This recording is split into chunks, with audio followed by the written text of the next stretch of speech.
মুবারক করিমের বাগানে যাই বলছে, মুবারক তোমার বাগানে তো আমি কোনোদিন আসি না, অন্যান্য গুলো তো মোটামুটি ঘুরি, তোমার বাগানে জীবনের প্রথম আসলাম, তুমি একটা আনার খাও।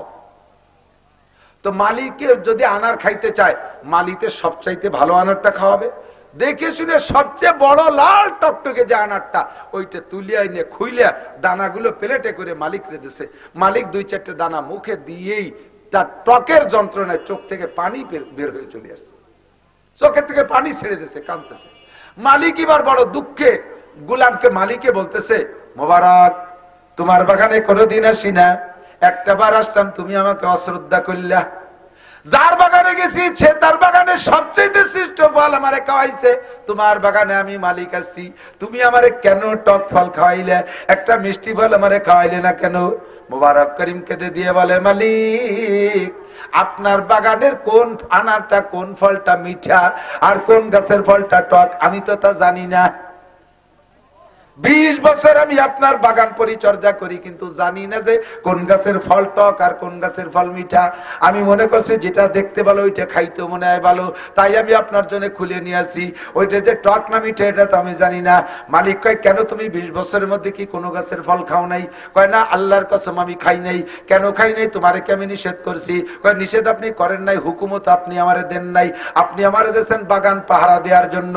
আর এই পাহারার মানে হলো অন্য কেউ যেন বাগানে ফল না খায়, খেয়ানত না করে। এই পাহারার মানে হলো আমিও যেন খেয়ানত না করি। 20 বছরের ভিতরে আমি আপনার বাগানের থেকে কোনো ফল আপনি আমারে খাইতে বলেন নাই, খাই নাই। কায়া মুবারক আমি কি এ জায়গা থাকি? তুমি তো দেখো, তুমি তো থাকো একা একা, আমি তো তোমারে দেখি না, খাইলে তোমারে কে ঠেকায়? মুবারক করিম বলেন, মালিক যেই মালিকের মালিক, যেই মালিক আপনি তো এই বাগানের মালিক, আপনার মালিকও যে আল্লাহ, আমার মালিকও সেই আল্লাহ, আপনি শুধু বাগানের মালিক। আরে আপনি যদিও না দেখেন, আমার মালিক আপনার মালিক বাগানের মালিক আল্লাহ দেখে। আমার খাইতে মনে চায় না তা না, বড় লোকের পোলা পানিকান থেকে আনার কেনে, সামনের পর দাঁড়ায় দাঁড়ায় খায়, গাল বেয়ে বেয়ে রস পড়ে। আমিও গুলাম, আমার বাপও গুলাম, আমার 14 পুরুষ গোলাম, জীবনে আমাদের বংশে এগুলো নসিব হয় নাই। আমার খাইতে মনে চায় না তা না, বহুবার আমি রাতের অন্ধকারের ডালিমের গায়ে হাত দেই, যখনই হাত দেই তখন দেখি যে আমার আল্লাহ আমার হাতের দিক তাকায় আছে, আর খাইতে পারি না। ও মুবারক গাছের নিচে যেটা পড়ে থাকে তার তো দাবি আমার থাকে না, ওটা খালি তো খাইতে পারিস। তাও তো বলেন নাই যে পড়ে যাওয়াটা খাবা, কিভাবে খাবো? মুবারক করিমের বক্তব্য শুনা মালিক কান্দি দেখা, মুবারক তোর মতো বুজুর্গ আল্লাহ ওয়ালারে আমি গোলাম বানায় রাখছি, কিয়ামতে আল্লাহর কাছে আমি কি জবাব দেব? আজকে থেকে তোরে আজাদ করে দিলাম, আর তোর গোলামের জিনজির গলায় পরে থাকা লাগবে না। যাও মুবারক, তোমারে স্বাধীন করে দিলাম। কন্যা সুবহানাল্লাহ। ও বন্ধু, মাত্র 20টা বছর জিহ্বারে কন্ট্রোল করছে, স্থায়ীভাবে আজাদ হইয়া গেছে।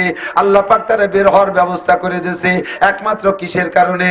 আল্লাহর ভয়। জোরে বলেন তাকওয়া। সংক্ষেপে বলেন কি তাকওয়া? জোরে বলেন কি তাকওয়া? তাকওয়া আল্লাহর ভয় 20 বছর করছে, জিহ্বা কন্ট্রোল, আল্লাহ তাআলা তাকে আজাদ করে দিয়েছে। যেহেতু প্রত্যেকে কিছু না কিছু ত্যাগ করে আসছিস, প্রত্যেকে কিছু না কিছু ত্যাগ করে আসছি আমরা।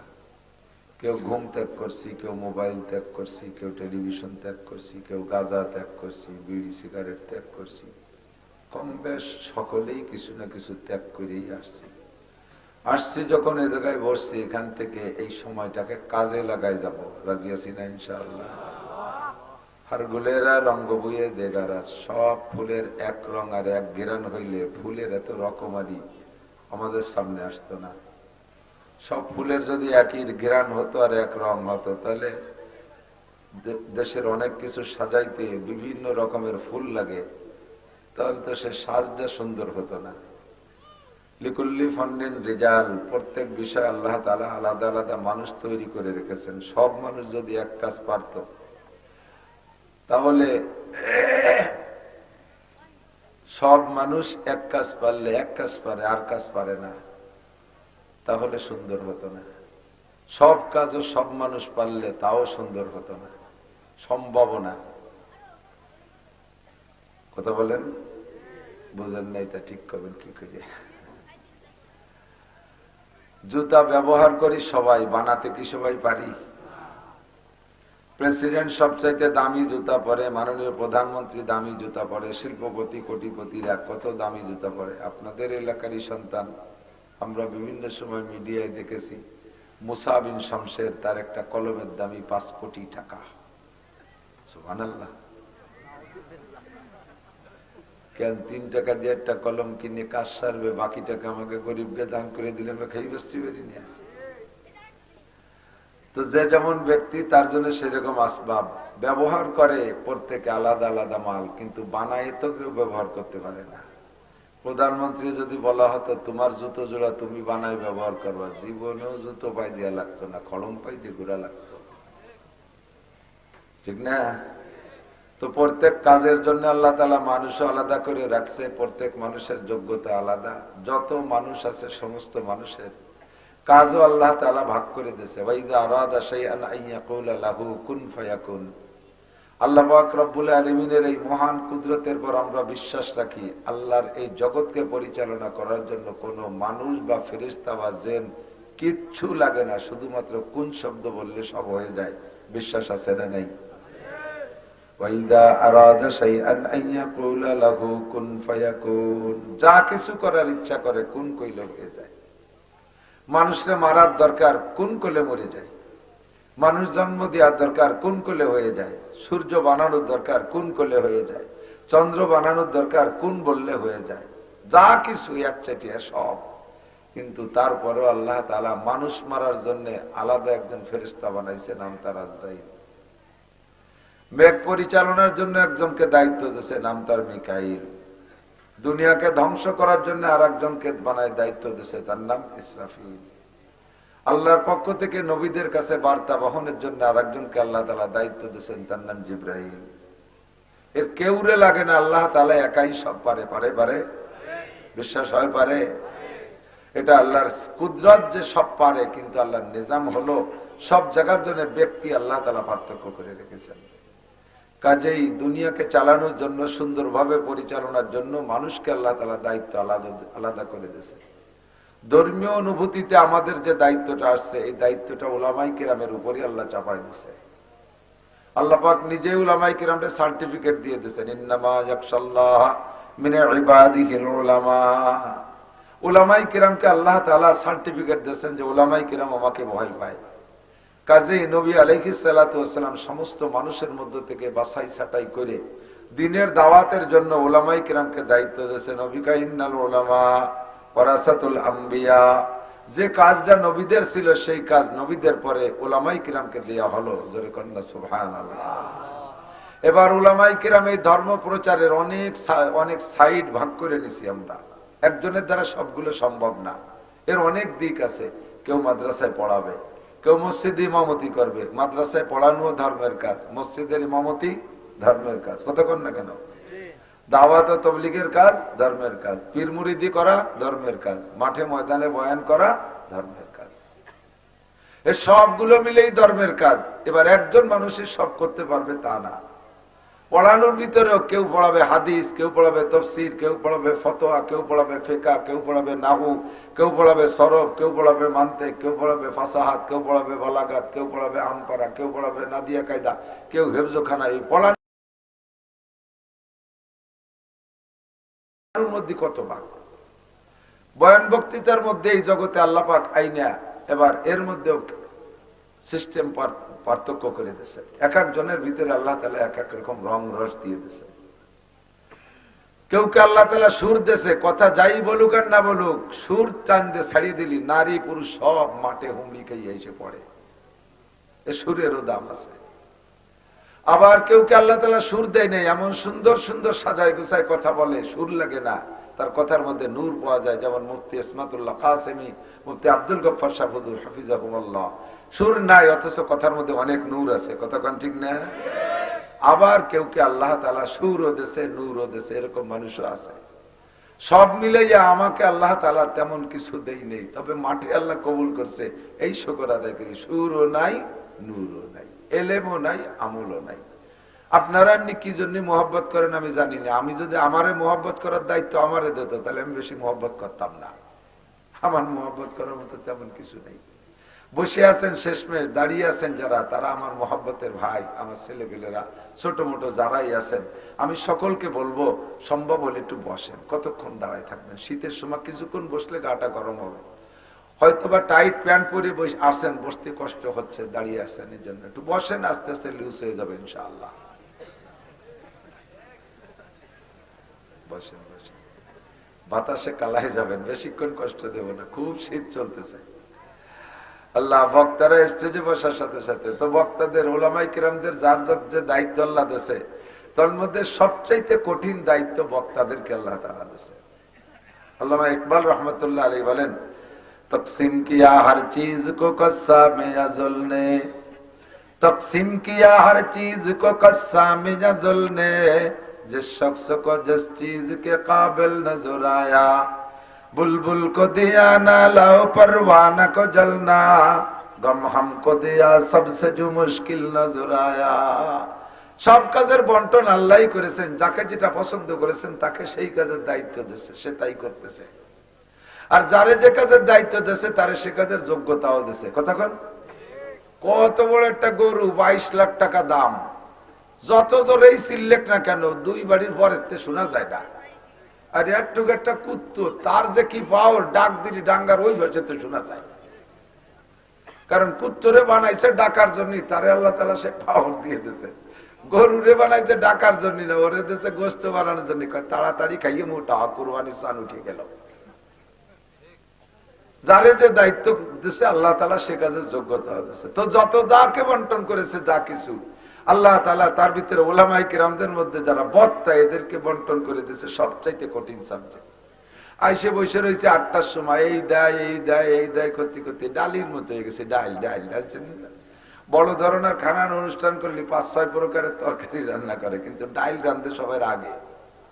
ডাল রান্না হয় সবাই, আর খায় সবাই শেষে, খায় সবাই শেষে। মাঝে অনেক তরকারি, এক প্রকার ডাল মনে করে রান্না যখন সবার আগে হয়েছে, আমার আগে খাবে, ওই গামলার মুখ আলগা করে দিয়ে অপেক্ষা করতেছে, এই খায় এই খায় এই খায়। শুরু হলো ভর্তা দিয়ে, কয় না শুরু হলো না ডাল দিয়ে, তাহলে ভর্তার পরে হবে। এরপরে নিয়েছে ভাজি, কয় না এইবারও হলো না, তাহলে মানে ভাজির পরে হবে। এবার ভাজির পরে নিয়েছে শৈল মাছ আর কদু, ডাল কয়ে না এখনো খালো না। এরপরে নিয়েছে মুরগির গোশ, কয় না তাহলে এবারও হলো না, তাহলে মুরগির গোশের পরে হবে। এরপরে নিয়েছে গরুর গোশ, খাইয়ে দিয়ে শেষে দিয়েছে ডাল। কেউ খায় কেউ খায় না। তো শেষমেশ যারা থাই আমরা, আমাকে ডাল ডাল অবস্থা, কেউ খায় কেউ খায় না। বিরক্ত হয়ে গেছে অনেকক্ষণ শুনতে শুনতে। আর আমার হযরত মাওলানা ওয়াহিদুজ্জামান সাহেব, আপনাদেরই তো এলাকার ছেলে, আপনাদের এলাকার বড় হুজুর, ঘরে ঘরে দাঁড়ে দাঁড়ে বারে বারে আল্লাহ তাআলা তাকে সুন্দর কণ্ঠ দিয়েছে, সুন্দর সাজাই গুছাই বলতে পারে। শেষমেশ আবার কিছু মালি ইবাদত করাইছে, কালেকশন করছে। এরপরে চাহিদা বাকি থাকার কথা না, দূরের থেকে আসছে সেইটা নেওয়াতে বসে রয়েছেন। অল্প কয়টা কথা বলবো, যেন আল্লাহ তাআলা নিয়ে যাওয়ার তৌফিক দান করে, সবাই বলেন আমিন। মানুষকে আল্লাহ তাআলা ডাক দিয়েছেন কোরআন শরীফের ভিতরে 2টা শব্দ দিয়ে, গোটা মানব জাতিকে ডাক দিয়েছেন এক ভাষায়, আর শুধু মুমিনদেরকে ডাক দিয়েছেন আলাদা ভাষায়। ডেকে ডেকে কথা বলে আল্লাহ পাক রব্বুল আলামিন কথাগুলো শোনানোর চেষ্টা করে। আল্লাহর কথা কেউ না শুনলে আল্লাহর কিছু আসে যায়? কথা কয় না। আমরা যদি কেউ আল্লাহর কথা না শুনি, না মানি, আল্লাহর কিছু আসে যায়? সবাই যদি শুনি আর মানি, আল্লাহর কোনো লাভ আছে? লাভও আমার, লসও। শুনলে লাভ আমার, না শুনলে লস আমার। আমরা যদি কেউ আল্লাহকে আল্লাহ বলে না বলি, স্বীকার না করি, আল্লাহ তাআলা রাগ করে চেয়ারেতে নেমে পাটিতে নিচেই বসবে না। আর কেউ আমার আল্লাহ কয় না, খালি খালি চেয়ারে বসিতে লাভ কি, নিচে নেমে বসবে, তাই নাকি? সবাই যদি আল্লাহ কই, তাহলে আল্লাহ যে চেয়ারে আছে তার চাইতে ফার্নিচারে অর্ডার দেওয়া রাখেন বড় চেয়ার বানিয়ে উঁচু হয়ে বসবে? যেখানে আছে সেখানেই থাকবে।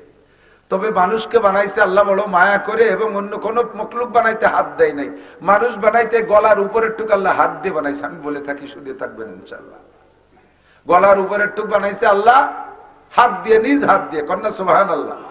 আরে কালা হন আর দলা হন, বুসা হোক আর না কালা হন, দাঁত হোক আর না হোক, কানা হোক আর বয়রা হোক, হিন্দু হোক আর বুদ্ধ হোক, মুসলমান হোক আর খ্রিস্টান হোক, সব জাতির সমস্ত মানুষের গলার উপরের টুকের মধ্যে আল্লাহ তাআলার কুদরতি হাত আছে।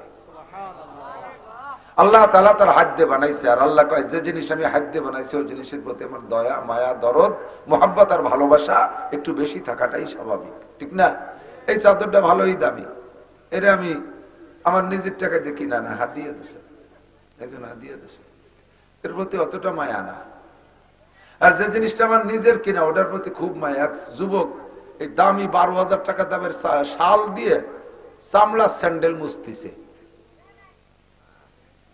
স্যান্ডেল জুড়ে আবার 4-5 বছর আগে কিনা, তারে মুসির দোকানে নিয়ে পাল্টাতে পাল্টাতে তার মূল বডি নাই, ওই জোড়া নিয়ে চামড়া দিয়ে স্যান্ডেল হয়ে গেছে শেষে। ওই রকম পুরন বাকলাই স্যান্ডেল 12,000 টাকা দামে শাল দিয়ে পরিষ্কার করতেছে। এটা কি বলা যায়? এত দামি শাল দিয়ে স্যান্ডেল মুছি, শাল কার আর স্যান্ডেল কার? ওই স্যান্ডেল আমার ভ্যান চালানি টাকা দিয়ে কিনা, শালটা আমার শ্বশুর দেশে। অকিঞ্চিত পয়সা লাগে না, এই 12,000 টাকা দামের শাল দিয়ে 300 টাকা দামের 5 বছরের পুরন স্যান্ডেল মুছে, কারণ ওটার পিছনে নিজের কষ্টের টাকা আছে। সব কিছু বানাইছে আল্লাহ কোন কইয়া, মানুষ বানাইছে আল্লাহ হাত দিয়ে, কাজেই মানুষের মাথার প্রতি আল্লাহর মায়া একটু বেশি থাকাটা স্বাভাবিক, ঠিক না? মোহাব্বতের সাথে আন্তর্জাতিক একটা ডাক দিছে, ইয়া আইয়ুহাল্লাযীনা ইয়া আইয়ুহান নাস। কুরআন শরীফে যত জায়গা পাবেন ইয়া আইয়ুহান নাস, এই শব্দটা পাইলে বুঝবেন আয়াতটা মক্কায় নাজিল হয়েছে। হিজরতের আগে যত আয়াত নাজিল হয়েছে তার ভিতরে আল্লাহ পাক ডাক দিতে গিয়ে বলেন ইয়া আইয়ুহান নাস, হে মানব জাতি। মানুষের মধ্যে হিন্দু আছে, মানুষের মধ্যে বুদ্ধ আছে, খ্রিস্টান আছে, কাফের আছে, মুশরিক আছে, আস্তিক আছে, নাস্তিক আছে, সব মিলে মানুষ। যারাই মানুষ বডিতে জন্ম নিয়েছে তারাই মানুষ। মক্কায় থাকতে আল্লাহ পাক সাধারণভাবে ডাক দিয়েছেন ইয়া আইয়ুহান নাস। মদিনায় যাওয়ার পরে আল্লাহ পাক ডাক পাল্টাই দিয়েছে, সুর পাল্টাই দিয়ে কয় ইয়া আইয়ুহাল্লাযীনা আমানু। এর অর্থ হলো কে ঈমানদারেরা। বুজুর্গানে দিন এক একজন এক এক রকম আন্তরিকতা নিয়ে তার তাফসীরের ভিতরে ভাষা পাল্টাই দিয়ে বলেন। আমার সদস্য হুজুর যশোর হুজুর রাহিমাহুমুল্লাহ, এই দুইজনের সম্মিলিত ভাষা আমি একসাথে মিলাইয়া কই। দুইজনে বলেন হে আমার অন্ধ জগতের অটল বিশ্বাসীরা। যশোর হুজুর বলতেন হে আমার অন্ধ জগতের অটল বিশ্বাসীরা। সদস্য হুজুর বলতেন ইয়া আইয়ুহাল্লাযীনা আমানুর অর্থ হলো হে আমার পাগলরা। দুইজনেরটা মিলে আমি কই হে আমার অন্ধ জগতের অটল বিশ্বাসী পাগলরা। দুনিয়ার নাম হলো অন্ধ জগৎ। এ জায়গা বসে আখিরাত দেখা যায় না, যায় দুনিয়া বসে আল্লাহরে দেখা যায়, ফেরেশতা দেখা যায়, কবর আযাব দেখা যায় না, কবরের শান্তি দেখা যায় না, পুলসিরাত দেখা যায় না, জান্নাত দেখা যায় না, জাহান্নাম দেখা যায় না। তবে এগুলো আছে না নাই? জোর হলো না? আছে। না দেখে বিশ্বাস করার নাম হলো ঈমান বিল গায়ব। আল্লাহ কায় আলিফ লাম মিম যালিকাল কিতাবুল লা রাইবা ফি হুদাল লিল মুত্তাকিন আল্লাযীনা ইউমিনুনা বিল গায়ব। আরে মুমিন বলে যে না দেখে বিশ্বাস করে, দেখে বিশ্বাসের নাম বিশ্বাস না, দেখার পরে মানার নাম বিশ্বাস না। না দেখা সত্ত্বে যদি বলা হয় বলা কথারে বিশ্বাসের নাম হলো ঈমান। কতক্ষণ? আর না দেখে বিশ্বাস করে যদি তুমি বিশ্বাস করো তাহলে তুমি হইবা ঈমানদার। তাহলে তুমি যেগুলোকে বিশ্বাস করবা সেইগুলো তোমাকে দেওয়া হবে। জান্নাত তুমি বিশ্বাস করো, ওখানে তোমাকে দেওয়া হবে। জাহান্নাম তুমি বিশ্বাস করো, ওখান থেকে নাজাত দেওয়া হবে। পুলসিরাত তুমি বিশ্বাস করো, সহজে তোমারে পার করা হবে। মিজান তুমি বিশ্বাস করো, ওজনে তোমারে নেকির পাল্লায় ভারী করা হবে, গুনার পাল্লা হালকা করা হবে। কবর আযাব বিশ্বাস করো, আল্লাহ তোমারে মাফ করে দিবে। কবরের শান্তি বিশ্বাস করো, ওটা তোমাকে দান করা হবে। দেখার পরে তুমি বলবা রব্বানা আবসারনা ওয়া সামিনা ফারজিনা নামাল সালিহান ইন্না মুকিনুন। কবরে যাওয়ার পরে বলবা আল্লাহ মুনকার নাকির দেখতেছি, জাহান্নাম দেখতেছি, জান্নাতও দেখতেছি, সব কিছু দেখি এখন আল্লাহ ফেরেশতা দেখতেছি। আর একটা বার তুমি আমারে দুনিয়ায় পাঠায় দাও। চিৎকার মারবি কবরে যাইয়া রব্বানা আবসারনা, মানে দেখতেছি, হে আল্লাহ দেখতেছি, ওয়া সামিনা সব শুনতেছি। এখন ওই যে জাহান্নামের তর্জন গর্জন শোনা যায়, ওই যে বড় বড় সাপ আসতেছে, সোজা নাকড়া, মাথায় টাক পড়া, সাপের দাঁত দিয়ে বিষ বেরোচ্ছে, সাথে আগুনে বের হচ্ছে। ও আল্লাহ কত বড় সিংহ আসলো, আল্লাহ কত বড় বিশ্ব এসে আমার ধেয়ে আসতেছে, এগুলো সবই আমি এখন দেখতেছি। আবসারনা ওয়া সামিনা, তোমার কুদরতি কদমে পড়ি। ফারজিনা নামাল সালিহান, আর একটা বার দুনিয়ায় পাঠিয়ে দাও। নামাল সালিহান, আমি নেক আমল করব। নামাল সালিহান রব্বানা আবসারনা ওয়া সামিনা ফারজিনা নামাল সালিহান ইন্না মুকিনুন। এখন আমার 100% ইয়াকিন হয়ে গেছে, বিশ্বাস হয়ে গেছে, আমি ঈমানদার হয়ে গেছি। আল্লাহ পাককে আবার বলবেন রব্বানা আখরিজনা মিনহা ফাইন উদনা ফাইন্না জালিমুন। আল্লাহ কবর থেকে আরেকটা বের করে দাও, জাহান্নাম থেকে আরেকটা বার বের করে দাও, নামাল সালিহান, আল্লাহ নেক আমল করব। পুনরায় যদি অন্যায় করি তাহলে যে শাস্তি তুমি দেওয়ার কোনোদিন করব না, কোনোদিন আরো কোনোদিন কথা বলবো না। আল্লাহ পাক রব্বুল আলামিন জবাব দিবেন ইকসাউ ফিহা। আজবাত আল্লাহ পাক বলবেন ইকসাউ ফিহা, পড়ে থাকার মধ্যে, ওয়ালা তুকাল্লিমুন, আমার সাথে কথাই বলবি না, থাক পড়ে, কথাই বলবি না আমার সাথে। ওয়ালা তুকাল্লিমুনি, ইয়ে বাদ দিয়ে কোরআন শরীফের ভিতরে ইয়েটাকে তাকফীফের জন্য বাদ দিয়ে ওয়ালা তুকাল্লিমুন বলে। এর মানে হলো ওয়ালা তুকাল্লিমুনি, আমার সাথে কোনো কথাই হবে না। আলাম ইয়াতিকুম নাযীর, আলাম ইয়াতিকুম নাযীর, তোর কাছে কি ভীতি প্রদর্শক যায় নাই? তোর কাছে কি তবলিগওয়ালা যায় নাই? তোর কাছে কি আব্দুল গফফার রে পাঠাই নাই? তোর কাছে কি ইসমাতুল্লাহ রে পাঠাই নাই? তোর কাছে কি লিয়াকত রে পাঠাই নাই? আরে তোর কাছে কি ওয়াহিদুজ্জামান রে পাঠাই নাই? এই হিয়া মাহমুদ রে পাঠাই নাই? তোর কাছে কি জাফর আহমদ রে পাঠাই নাই? আরে তোর কাছে কি নাসিব দারে দারে ঘুরে নাই? তোর কাছে কি কোনো বয়ান বক্তৃতা হয় নাই? মসজিদের ইমাম সাহেবকে কোনোদিন জুমার দিনে বয়ান করে নাই? আলাম ইয়াতিকুম নাযীর, ভীতি প্রদর্শক কি তোর কাছে আসে নাই? আর কোনো কথা থাকবে না, তখন চিৎকার করে বলবেন আলু বালা কদ জাআনা নাযীর, জি আল্লাহ আমাদের কাছে এসেছিল, সকলেই আসছিল, বুঝাইছিল, ওই দিন কথা কান দেই নেই, বুঝতে পারিনি। এখন তো সবই দেখি আল্লাহ আর একটা বার পাঠাইয়া দাও। আল্লাহ সঙ্গে সঙ্গে জবাব দেবে না।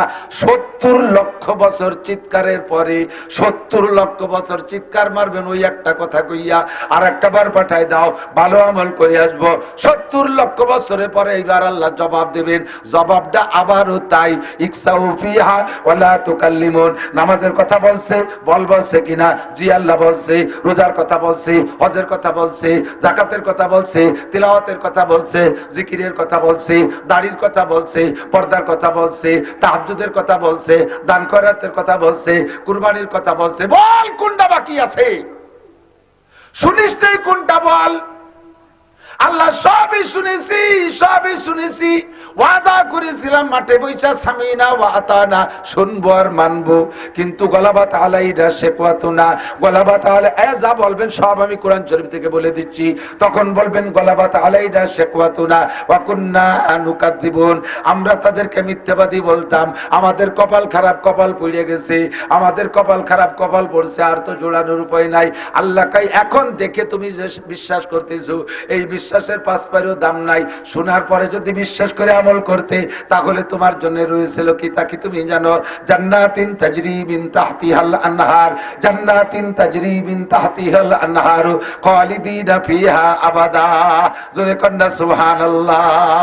না দেখে যদি বিশ্বাস করতে, এমন বেহেশতে ওয়ালাকুম ফিহা মা তাশতাহি আনফুসুকুম ওয়ালাকুম ফিহা মা তাদউন, মুখে যা বলতি তাও পাইতি, মনে যা ভাবতি তাও পাইতি, মুখে যা বলতি তাও পাইতে, মনে যা ভাবতি তাও পাইতে।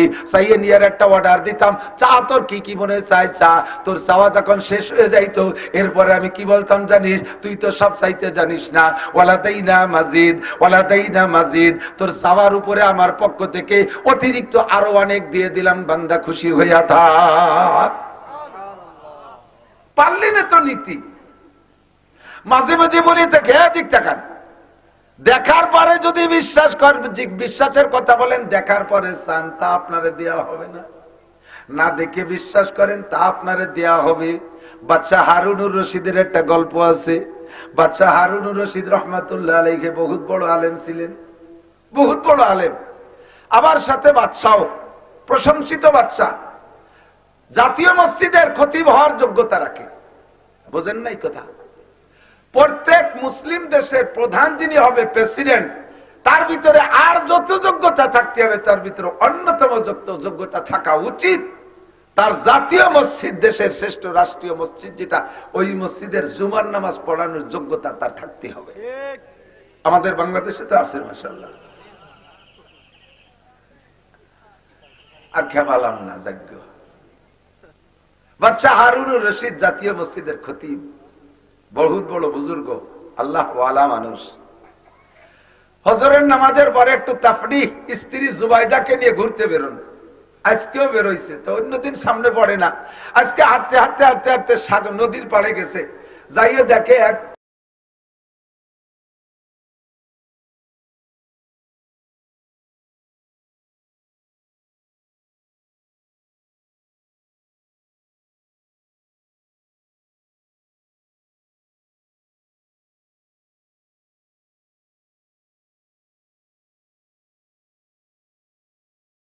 বাহলুল, নাম কি?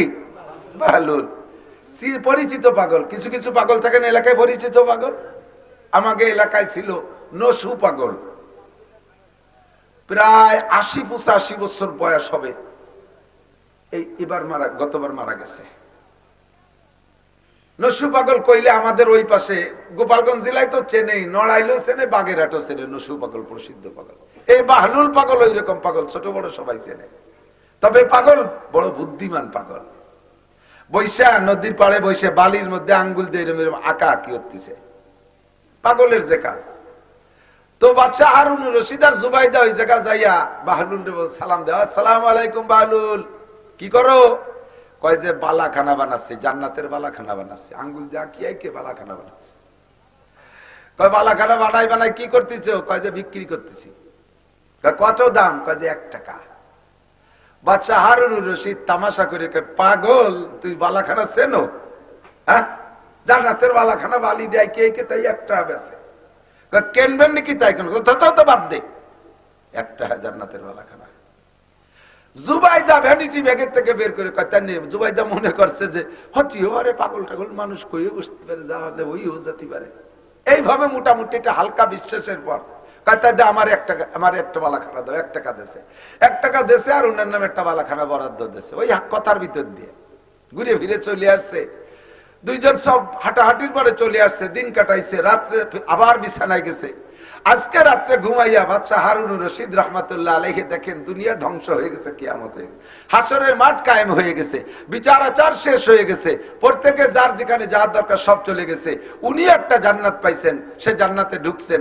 এবার জান্নাতে যাইয়া উনি জান্নাতের কলোনি দিয়ে হাঁটতেছে, হাঁটতে হাঁটতে হাঁটতে হাঁটতে কত দূর চলে গেছে, এটা ভালো ওটা ভালো, দেখতে দেখতে দেখতে মাথায় যে দূরের থেকে দেখতেছে আলিশান একটা বালাখানা, বিশাল চমৎকার একটা বালাখানা। যেই বালাখানার আকর্ষণে ওনাকে ওখানে টেনে নিয়ে গেছে। উনি কাছে যাইয়া দেখে বালাখানার গেটে দারোয়ান দাঁড়িয়ে আছে, সালাম দিয়ে বলছে, ভাই এটা কি? এটা জান্নাতের বালাখানা। কয় এই এত সুন্দর বালাখানা, ভিতরে কেমন কি দেখতে যাওয়া যাবে? কয় না না না, আপনাকে যাইতে দেওয়া হবে না। কয় কেন? এটা যার বালাখানা সে যাবে। এটা বালাখানা কার? কয় গেটে লেখা আছে, দেখেন এটা জুবাইদার বালাখানা। গেটে লেখা বালাখানার মালিকের নাম, এটা জুবাইদার বালাখানা। উনি বলেন, জুবাইদা তো আমার স্ত্রী, স্ত্রীর বালাখানায় স্বামীর যার অধিকার আছে। কয় সে অধিকার আছে, সে অধিকার বলে যাবেন, তবে আগে জুবাইদা যাবে, তারপরে আপনি যাবেন, এমনি যেতে পারবেন না। কয় জুবাইদা এই বালাখানা পাইলো কিভাবে? আমার সাথে স্ত্রী, সে আমি আর সে তো একসাথেই থাকবো, বালাখানা আলাদা পাইলো কি করে? কয় সকালবেলা, গতকাল সকালবেলা বাহলুলের কাছে ১ টাকা দিয়া এই বালাখানা কিনছে, সেই বালাখানা জুবাইদার। ঘুম ভাঙ্গি গেছে ফজর পর্যন্ত, আল্লাহ বিল্লাহ। জুবাইদারে না কইয়া আজকে মনে মনে চিন্তা করছে, ওরে কইলেও না, আর একটা কিনে ফেললো, তার আগে আমারটা কিনে সমান সমান বানাতে হয়। কথাবার্তা না কইয়া দুইজন চুপি চাপি আবার হাঁটতেছে। হাঁটতে হাঁটতে সে জায়গা যে দেখে বাহলুল বৈশা আবারও বালির মধ্যে বালাখানা বানায়। সালাম দিয়ে কয়, বাহলুল কি করো? কয় বালাখানা বানাই আর বেশি। কয় আমার কাছে একটা বিক্রি করবা? কয় না, তোমার কাছে বেচবো না। কয় কেন, কত টাকা চাইস? কয় সারা দুনিয়া দিলেও বেচবো না। কয় কেন বেচবো না? কয় গতকালকে বেচলে, গতকালকে কিনলে ১ টাকাই বেচতাম, কালকে তুমি না দেখে বিশ্বাস করে কিনা হতো, আজকে বালাখানা কিনতে এসো, বালাখানা দেখা। ওরে এই দেখার নাম ইমান না, দেখার পর ইমান না, কাজেই তোমার আজকে দেওয়া হবে না। জান্নাত আছে, কথা কন, জাহান্নাম আছে, পুলসিরাত আছে, হুর আছে, গেলমান আছে, সবকিছু জান্নাতের মধ্যে আছে, আখিরাতে আছে। বিশ্বাস করেন দোস্ত, যেগুলো পাওয়ার সেগুলো পাইবেন, যেগুলো না পাওয়ার, যেগুলো ভয় পান সেগুলোর থেকে দূরে থাকবেন। তবে বিশ্বাস করতে হবে, দেখার পরে হাজারো চিল্লাইলে আর আপনারে ছাড় দেওয়া হবে না, সুযোগ দেওয়া হবে না। আল্লাহ পাক বলেন, হে আমার অন্ধ জগতের অটল বিশ্বাসী, মনে আছে নাকি? ইয়া আইয়ুহাল্লাযীনা আমানু, ও আমার প্রাণ প্রিয় যুবক, তোমরাও কিন্তু অটল বিশ্বাসী। প্রমাণ হয়েছে, বর্তমানে আমি গাজার যুবকদেরকে দেখে অটল বিশ্বাসী প্রমাণ করছি। ছোট ছোট দাড়িওয়ালা যুবক, দাড়ি কাটাও আছে বহুত যুবক, টলমলে একেবারে ভরপুর যৌবনওয়ালা যুবক, কি যে অটল বিশ্বাসী। 52 দিন পর্যন্ত সুন্দরী একটা যুবতী মাইয়া, ওই যে 250-র মতো বন্দি করে নিয়ে গেছিল হামাসরা, নিয়ে রাখছে তাদের সুড়ঙ্গের ভিতরে। সুড়ঙ্গ আবার কত নিচে, জমিনের প্রায় 50 হাত নিচে, 70 হাত নিচে, 50 ফিট, 60 ফিট, 70 ফিট, 80 ফিট নিচে সুড়ঙ্গ। ওই জায়গা আলাদা আলাদা রুম বানানো আছে। আল্লাহু আকবার। ওই সুড়ঙ্গ আমি আন্দাজ করলাম কিভাবে বানাইলো। বাংলাদেশে কর্ণফুলী টানেল বানাইছে বর্তমান সরকার। যারা গেছেন তারা দেখছেন, যারা না গেছেন তারা বুঝতে পারবেন না। কর্ণফুলী নদী প্রচন্ড স্রোতলা নদী এবং গভীর নদীর মধ্যে অন্যতম। সেই কর্ণফুলী নদীর পানি যে জায়গা যে শেষ, তারপরে মাটি শুরু হয়েছে, ওই মাটিরও 150 ফিট তল দিয়ে দিয়েছে টানেল। টুও কথা না, আমি যাই আইছি 2 বার। যেদিন ছাড়ছে তার পরের দিন আমি গেছি, বিমানে নামছি, প্রাইভেটে নিয়েও দেখতে গেছি। ওই গভীর সুড়ঙ্গের ভিতরে রাখছে একজন যুবতীরে পাহারা দেওয়ার জন্য। একটা যুবক, রুমের মধ্যে আর কেউ নাই, মাটির নিচে 70 ফিট মাটির নিচে খাস একটা রুমের ভিতরে ইসরায়েলি মেয়ের আবারও সুন্দরী, পশ্চিমের সবই সুন্দরী সুন্দরী যুবতী একটা মেয়েকে পাহারায় দেশে, তার দেখভাল আর খেদমতের জন্য দায়িত্ব দেশে একটা টলমুলে যুবক সৈনিক, হামাসের একটা যুবক। 52 দিন পর্যন্ত এই যুবকটা ওই যুবতী মেয়েটারে পাহারাদারি করছে। তার ঔষধ পানি দিয়েছে, তার খাবার দাবার দিয়েছে, তার গোসলের পানি দিয়েছে, তার পানের পানি দিয়েছে, তার সব কিছু পরিবেশন করছে। আল্লাহু আকবার। 52 দিন পরে যে যখন যুবতী মেয়েটারে বন্দি থেকে খালাস দিবে, এই সিদ্ধান্ত হলো, ওর ভিতরে ওই মেয়েটাও পড়ছে বন্দি খালাসি। আল্লাহু আকবার। মেয়েটা এবার যুবকরে বলতেছে, ভাইরে 52টা দিন আপনি আমাকে খেদমত করলেন, এর ভিতরে একটা দিন আপনার চেহারা আমি দেখতে পারলাম না। এমন নির্জন জায়গা, যে জায়গা আর কেউ নাই, ওরা যদি হাজারো অন্যায় করে ঠেকানোর কেউ নাই, দেখারও কেউ নাই। অথচ যুবকটা একটা বারও মেয়েটার মুখখানের দিকে তাকাই নাই, চক্ষু নিচু করে আর এক দিক ফিরে তার সমস্ত পরিবেশন করেছে। এমনকি নিজের মুখখান খুলে ওই মেয়েটারে দেখাই নাই। যেদিন বন্দি বিনিময় হয়ে যায়, ওই দিন যুবতী মেয়েটা যুবকরে বলতেছে, বাইরে 52টা দিন তুমি আমারে এমন খেদমত করলে, আপন ভাই তো এরকম করে না, নিজের বাপও এরকম করে না, চাচা এরকম করে না। আরে এত নিরাপত্তা দিয়ে রাখছো, তুমি আমার সতীত্বের গায়ে আঘাত করো নাই, তুমি আমার কোন গায়ে স্পর্শ করো নাই, তোমার মতো মানুষ জগতে মেলে না। ও ভাই আজকে চলে যাব, তোমার মুখখান একটু খোলো। 52 দিনের মধ্যে তোমারে দেখলাম না, যার বেলা তোমার একটু দেখে যাই, যার বেলা একটু দেখে যাই। যুবককে আমি আল্লাহর বান্দা, আমি মুমিন, ইন্নী ইমরুউম মুমিন, আমানতু বিল্লাহ, আনা মুসলিম, আমি মুসলমান, আমি ঈমানদার, আমি আল্লাহকে ভয় পাই।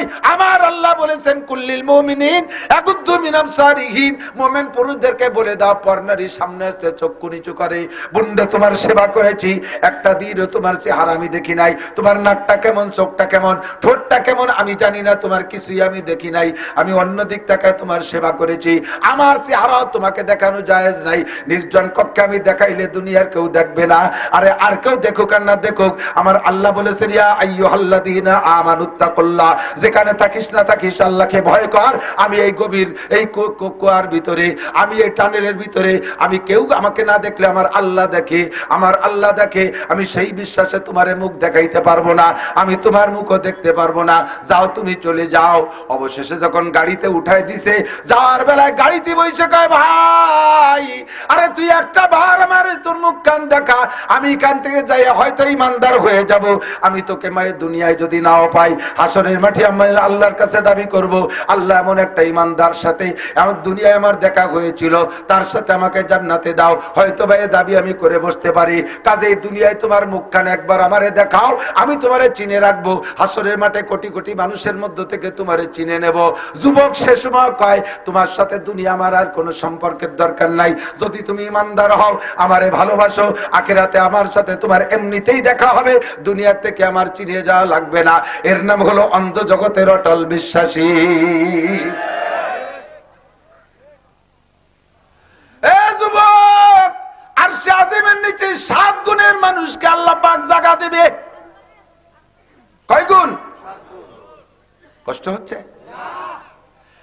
7 গুণের মানুষকে আল্লাহ আরশের নিচে বসাইবে, জায়গা দেবে। মানে খালি পাটি বসাই দিয়ে বসাই তবে তা না, আল্লাহর কুদরতি হাত দিয়ে তোমার গালে উঠাইয়া মুখে উঠাইয়া 500 বছর জান্নাতের খানা খাওয়াবে।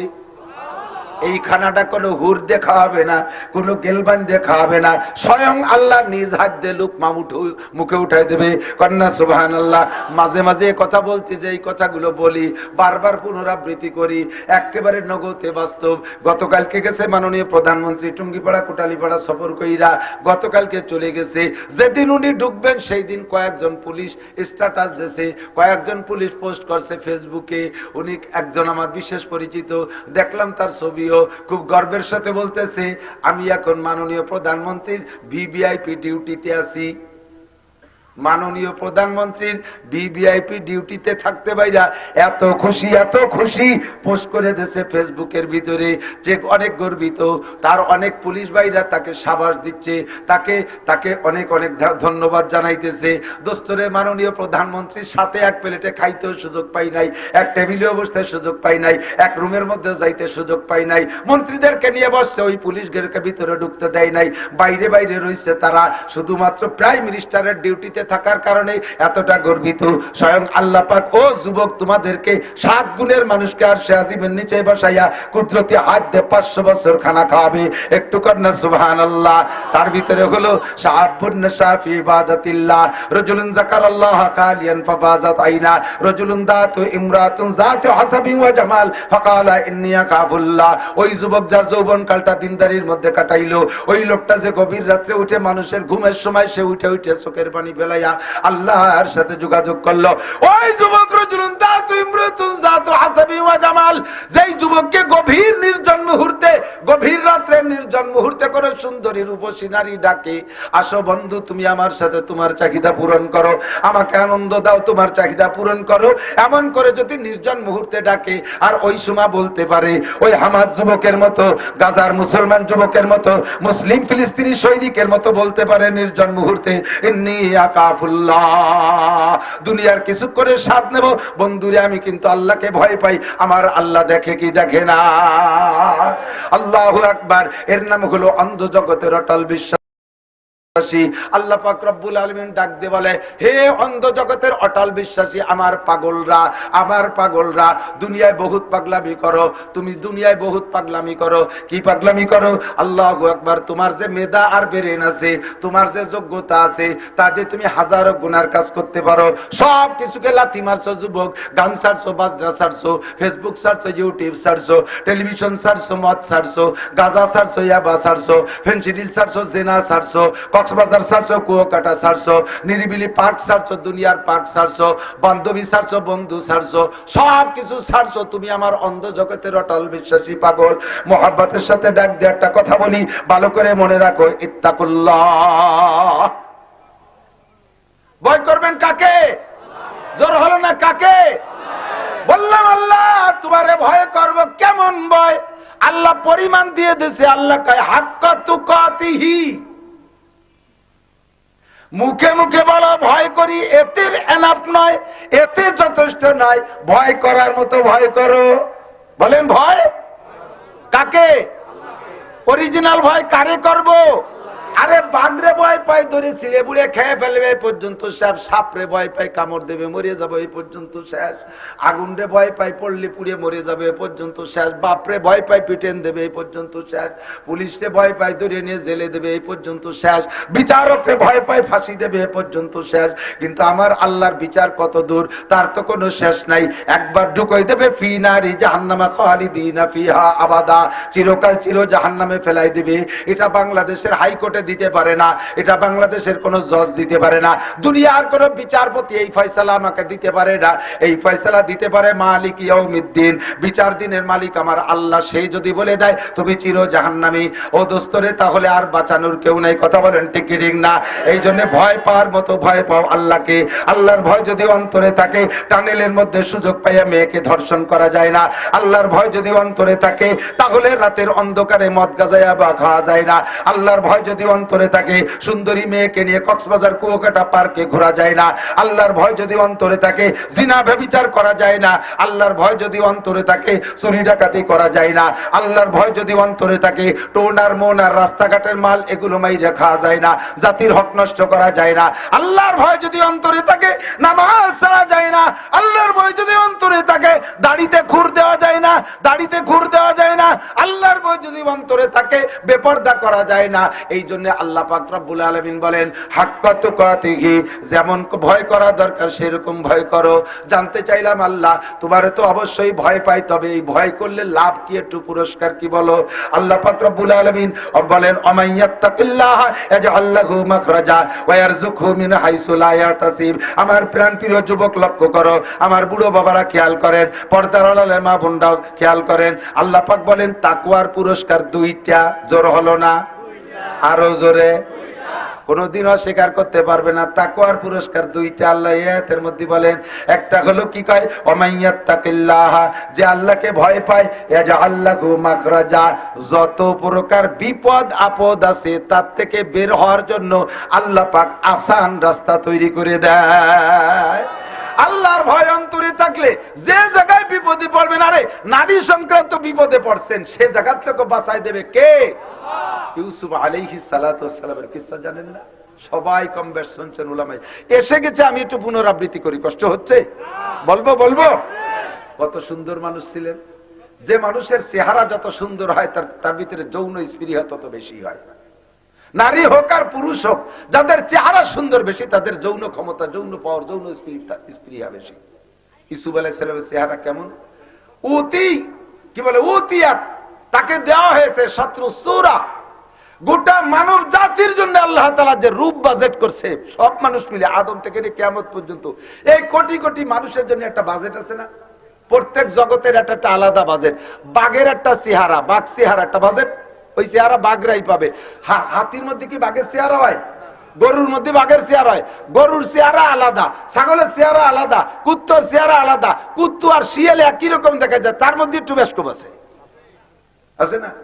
তবে মানব জাতির একটা চেহারা বাজেট আছে। এই পুরো মানব জাতির যে বাজেটকৃত চেহারা, বরাদ্দকৃত চেহারার অর্ধেক, পুরো চেহারার অর্ধেক একা ইউসুফ আলাইহিস সালাম দিয়েছে।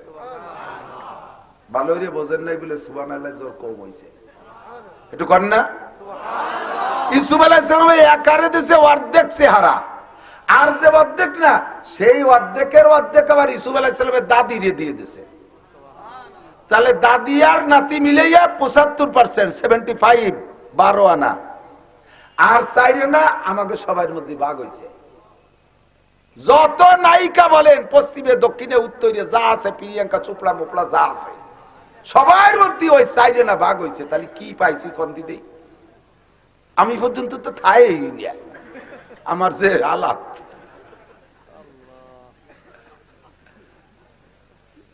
তাই আমার কতজনে ভালোবাসে,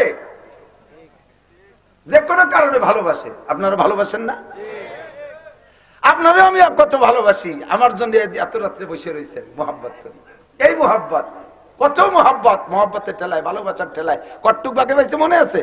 ওই 4 আনারে হাজার হাজার কোটি ভাগ করছে, তাইতে যে টুক পাইছে, তারই জ্বালায় একজন আর একজনের পর আশেক হইয়া কচু গাছের সাথে গলায় দড়ি নিয়ে মরে, তার এতে লাগতে পড়ে, বাসের তলে মাথা দেয়। সুবহানাল্লাহ। এগুলো আছে না নাই কথা? তাহলে ইউসুফ আলাইহিস সালামটা যদি অর্ধেক দিয়ে থাকে, কেমন মানুষটা?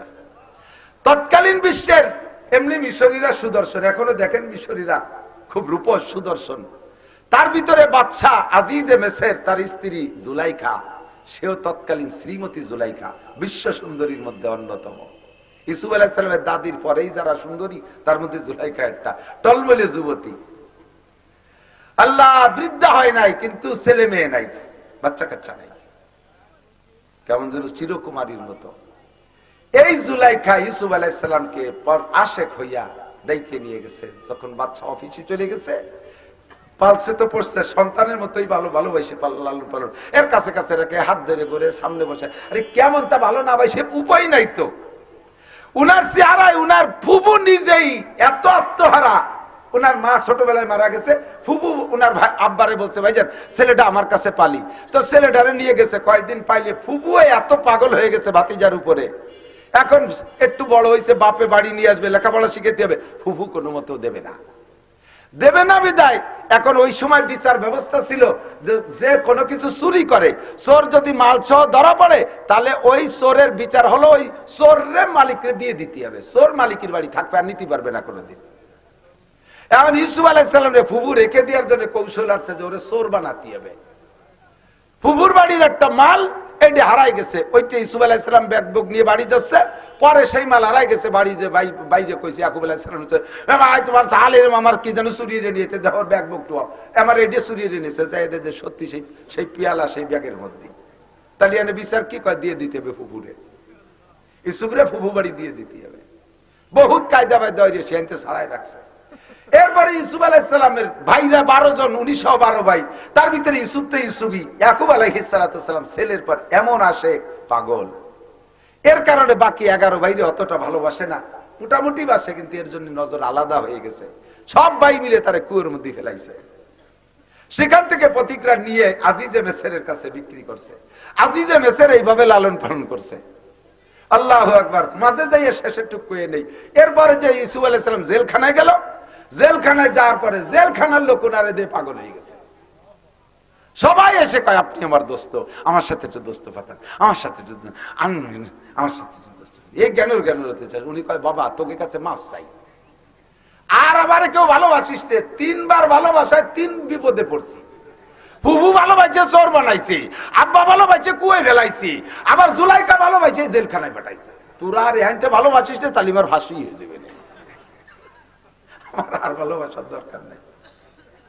দড়ি নিয়ে আটকাইছে জেলখানে, কি বলা হয়, 7টা দরজা আটকায় ভিতরে নিয়ে আটকাইছে, ভিতরে খিল সাথে তালা দেয়া সিস্টেম করে নিয়েছে জুলাইকা। যেদিন অ্যাটাক করবো সেদিন এভাবে। আর ইউসুফের চলাচলের ভিতরে যে চরিত্রের অবস্থা দেখছি, ওরে সহজে বললে রাজি হবে না, ওরে রাজি করতে জন্য এভাবে বন্দি করতে হবে, এরপরে আমার যা করার দরকার তা করতে হবে। বাস ভিতরে নিয়ে সুন্দর করে, বাবা আসো একটু খানা খাই, একটু নাস্তা করি, একটু খাসরুমে বসি, এইভাবে ফুসলে ফুসলে ভিতরে নিয়ে তালা কটা লাগাই দিয়ে এরপরে যে সামনে সম্পূর্ণ কাপড় খুলে ফেলাইছে গাড়িতে। টলমলে ভরা যৌবনের যুবক, আগেই বলে নিছি, যাদের চেহারা যত বেশি তাদের ভিতরে যৌবন স্পৃহা তত বেশি। এই লোকটার ভিতরে এই পরিমাণ চেহারা, যৌন স্পৃহা কি পরিমাণ, টলমলে যুবক। আর এমনিতে স্বাভাবিকভাবে যাকে আল্লাহ তাআলা নবী বানাবে, তৎকালীন বিশ্বের সর্বশ্রেষ্ঠ শক্তিশালী যুবকের 30 জন যুবকের শক্তি ওই নবীকে আল্লাহ তাআলা দিয়ে থাকে। 30 জন যুবকের যৌন ক্ষমতা একজন নবীকে আল্লাহ তাআলা দিয়ে থাকে। এত কিছু ভরপুর ভিতরে থাকার ভিতর দিয়া জুলাইখা কাপড় চোপড় সব সামনে খুলে দিয়ে বসে দিছে। কলা থাই তালাক, আর বলতেছে, ইউসুফ আসো তুমি আমার সাথে, তোমার চাহিদা মিটাও, আমারে খুশি করো।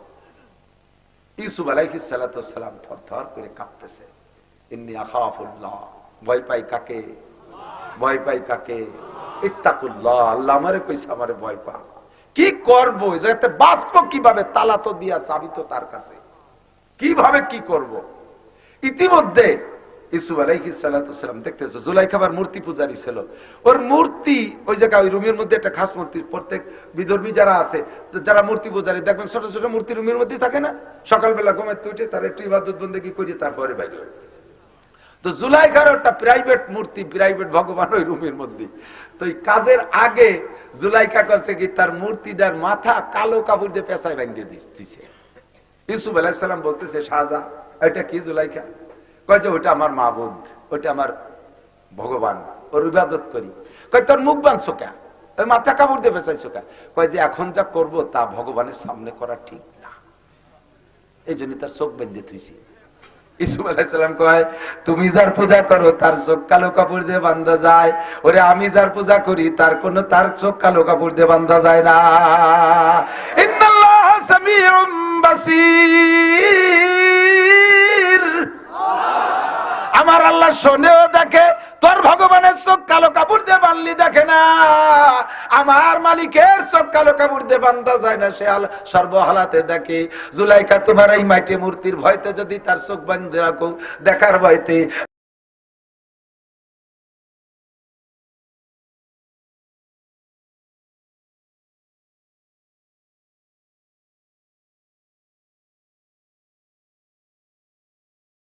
আরে আমার মালিকের চোখ তো বান্ধা যায় না, তার সামনে আমি এ কাম কিভাবে করব? জুলাইখা নাছড়বান্দি কোনো মতো ছাড়তে রাজি না, ধরছে তো ধরছে, কাম করেই নেবে। বিভিন্ন ভাবে ফুসলাইতেছে। ইউসুফ আলাইহিস সালাতু ওয়াস সালাম বলেই ফেলাইছে, ওমা উবাররিকু নাফসি ইন্নান নাফসা লাআমারাতুন বিসসু।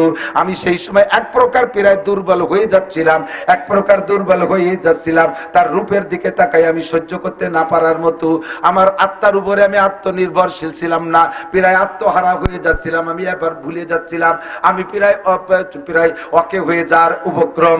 আমাকে যদি ওই সময় আল্লাহ না বাঁচাইতো তাহলে আমি বাঁচতে পারতাম না। আল্লাহ কিভাবে বাঁচাইলেন? এক নম্বরে তো ওইটাতে ওই মূর্তির মুখ বান্ধা দিয়া, 2 নম্বরে দেখে ইয়াকুব আলাইহিস সালাতু সালাম রুমের মধ্যে, ওই রুমের মধ্যে আঙ্গুল কামড়ায় ধরে বসা।